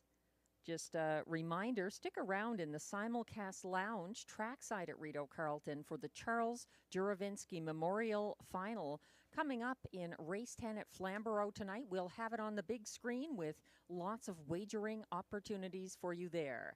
In the meantime, make it count in race 10 here. Here come the Pacers for the race 10 post parade.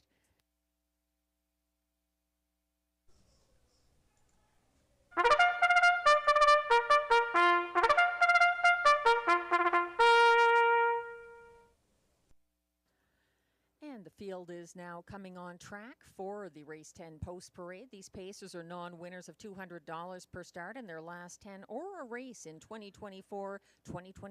Also eligible, $8,500 claimers for non-winners of $2,000 in their last 5 starts. Allowances for fillies and mares and a purse here of $5,200.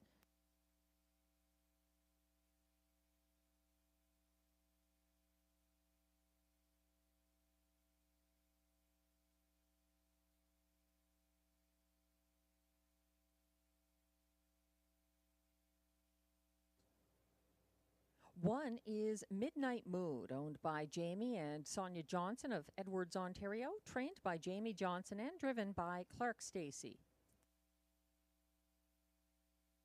2 is Newscaster, owned and trained by Luc Loyer of Gatineau, Quebec, and driven by Ryan Guy.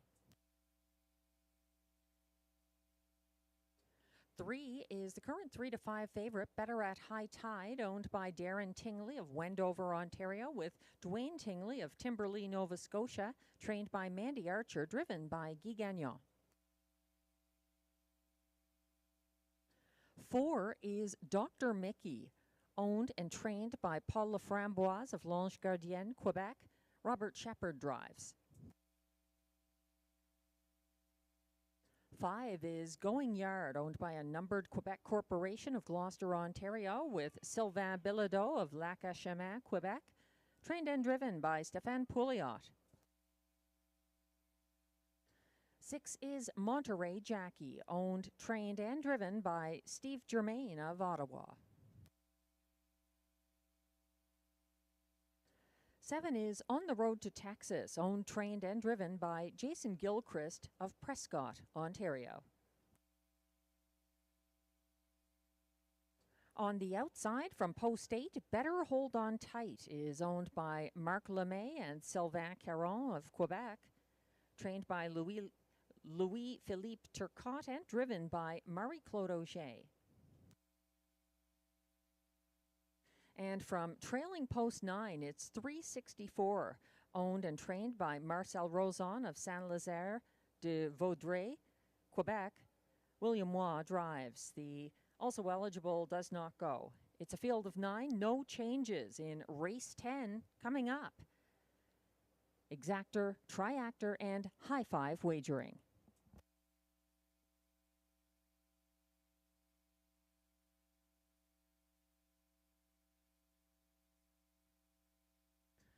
I watch all the replays for horses who race at Rideau Carleton, and especially the horses who are new to Rideau Carleton. So I've watched the 3, Better at High Tide, the 4 to 5 current favorite.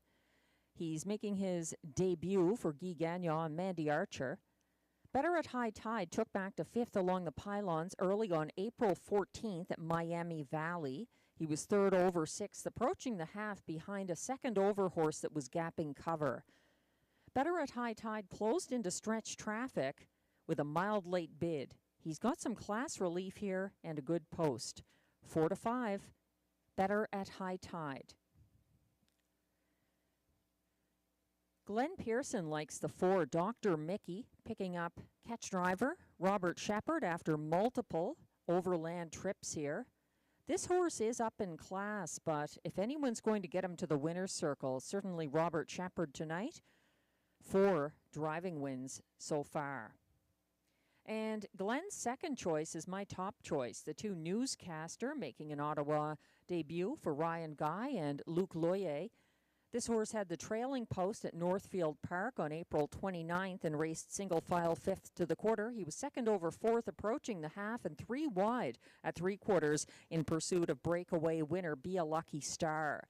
Newscaster lost ground on the turn for home, and his first lifetime qualifier was actually at Rideau Carleton back in October 2022. He's getting some class relief, and he's 9-2 on the tote board. That's the 2 Newscaster. Glenn's third choice is Better Hold On Tight from Post 8, 8-1 right now. This one does have a lot of late speed. He has caused interference in the past, I believe. He was charging late in one of his recent races. Yes, he was 4th placed 8th back on April 20th at this track, closing from the back of the field. He was scratched injured May 11th, last Sunday at this track. So the 8 Better Hold On Tight, still getting some respect, 8-1 despite that difficult post.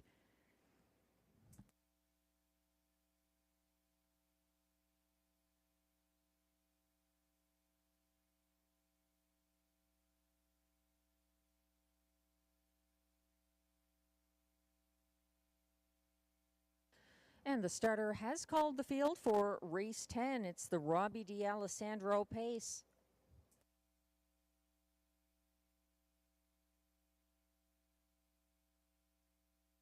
The horses are lining up one more time in front of the grandstand.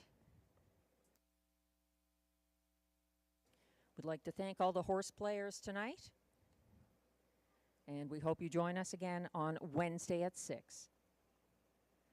1 is Midnight Mood, Clark Stacy. 2, newscaster Ryan Guy. 3, Better at High Tide, Guy Gagnon. 4, Dr. Mickey, Robert Shepard.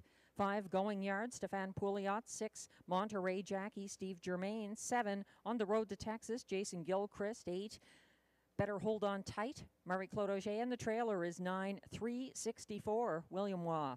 They're on the turn and now on the backstretch. They're all in line with one behind. They're off and pacing, and early speed from Midnight Mood on the inside. He's confronted by a 3-wide Going Yard and Stefan Pouliot moving on, but between horses, Better at High Tide getting early orders from Guy Gagnon. Not done yet. Going Yard continues to make this a battle to the opening quarter. Midnight Mood waits in third, just ahead of Newscaster, who sits single file fourth to the 28-1 opening quarter, and things aren't settled on the front end. Better at High Tide out again and on the move for Gagnon, reclaiming, and Going Yard now sits the pocket. Here comes a first over move into third from Newscaster and Ryan Guy. Fourth along the inside, Midnight Mood. Second over, advancing into fifth, Dr. Mickey, and then it's a gap back to sixth, 364 along the pylons, just ahead of the rest of the field as they hit the half. 57-4, led to that point by Better at High Tide, who squares off against Newscaster now. That one parked first over in second. Moving up the inside, Going Yard sits third. Dr. Mickey is stalling second over in fourth. Moving up in fifth on the inside is Midnight Mood, and further back, gearing up as they approach three quarters. It's a 3-wide move from Better Hold On Tight, 126-3 at 3 quarters, and out front with a good 3-length lead. Better at High Tide seems to have put away Newscaster and leads for home. He's home free if he maintains this advantage all the way. He's being chased to the wire though. Better at High Tide trying to hold off. Better Hold On Tight. Midnight Mood. Dr. Mickey was second to Better at High Tide, ahead of Midnight Mood and Better Hold On Tight. 155-1.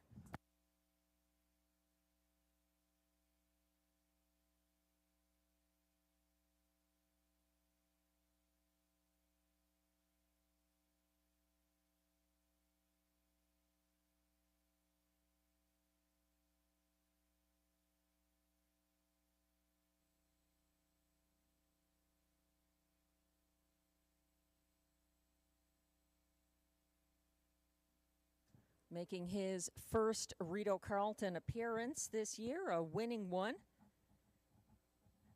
That's the 3, Better at High Tide for Guy Gagnon. Another tight battle for place, but it was Dr. Mickey edging out Midnight Mood. Going Yard appeared to hold on for fourth, actually, ahead of Better Hold On Tight in that 155-1 mile.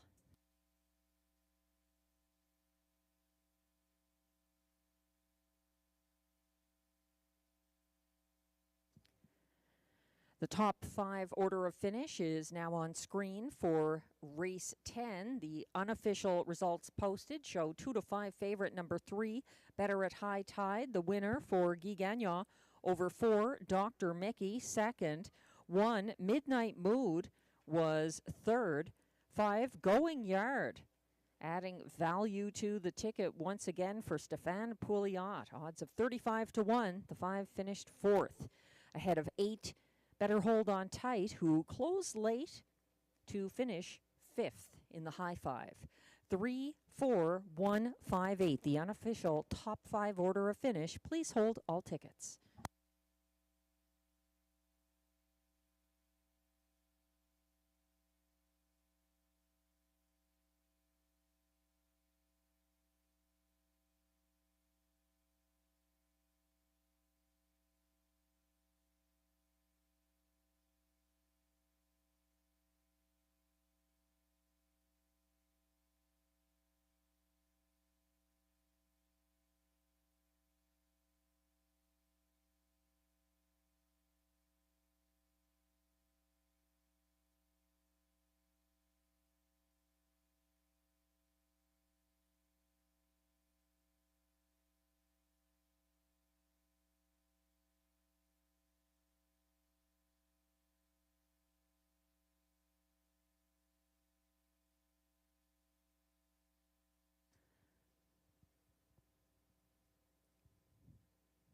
Now coming back to the Rideau Carleton Winners Enclosure.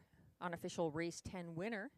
2 to 5 favorite from post 3, Better at High Tide. An 8-year-old bay gelding by Better's Delight out of Queensland Beach. Owned by Darren Tingley of Wendover, Ontario, with Dwayne Tingley of Timberley, Nova Scotia. Bred by the Schooner 2 stable of Truro, Nova Scotia. Trained by Mandy Archer. Driven by Guy Gagnon, his second driving win of the card, and that's the first win of the season for Better at High Tide. 155-1, a seasonal mark here in his Rideau debut. Congratulations.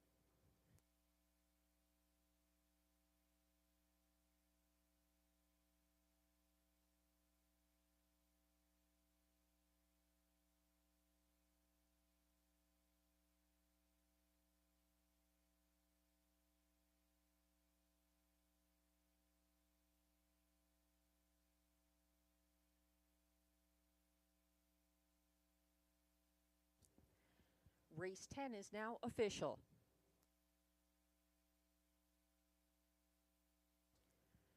Prices are posted for race 10, where number 3, Better at High Tide, returns $2.80 to win.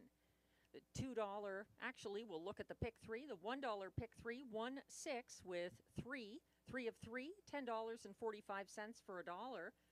$54.65 if you went 4 of 4 in the pick 4. 4163, the pick 4. If you had it for 20 cents, $10.93 is your return. The 20-cent super high 5 here, 34158, returns $76.20.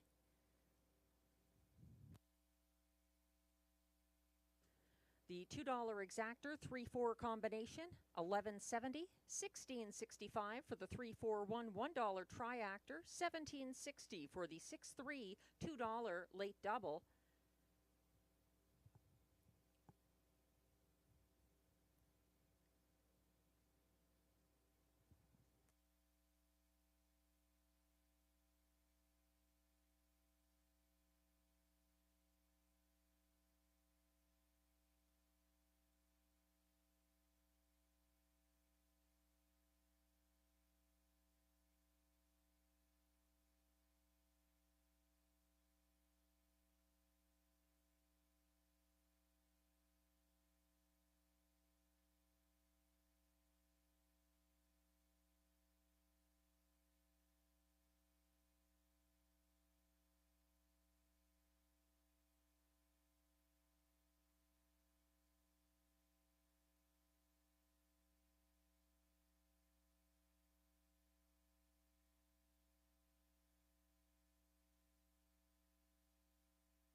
The race 10 rundown is now posted. 1, Midnight Mood was third. 2, Newscaster sixth. 2 to 5 favorite number 3, Better at High Tide, the race winner. 4, Dr. Mickey was second. 5, Going Yard was fourth. 6, Monterey Jackie was ninth. 7, On the Road to Texas finished 8th. 8, Better Hold on Tight closed for 5th. And 9, 364 was 7th. From the top down, your program should read 361-249-857. The fractions were 28 and 1 to the quarter, 57 and 4 at the half, 126 and 3 at 3/4, 155 and 1. The winning time for Better at high tide.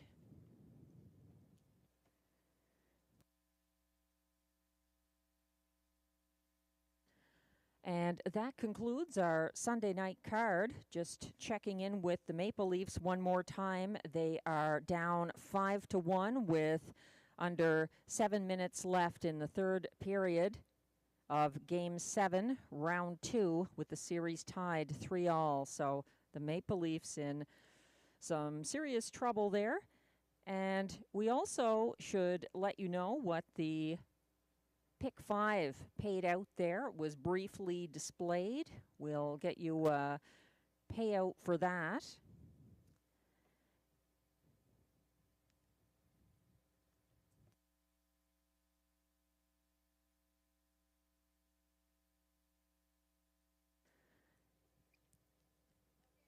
You may have to check that out for yourself online, just having a little trouble accessing that at the moment. But we do have tonight's handle for the card.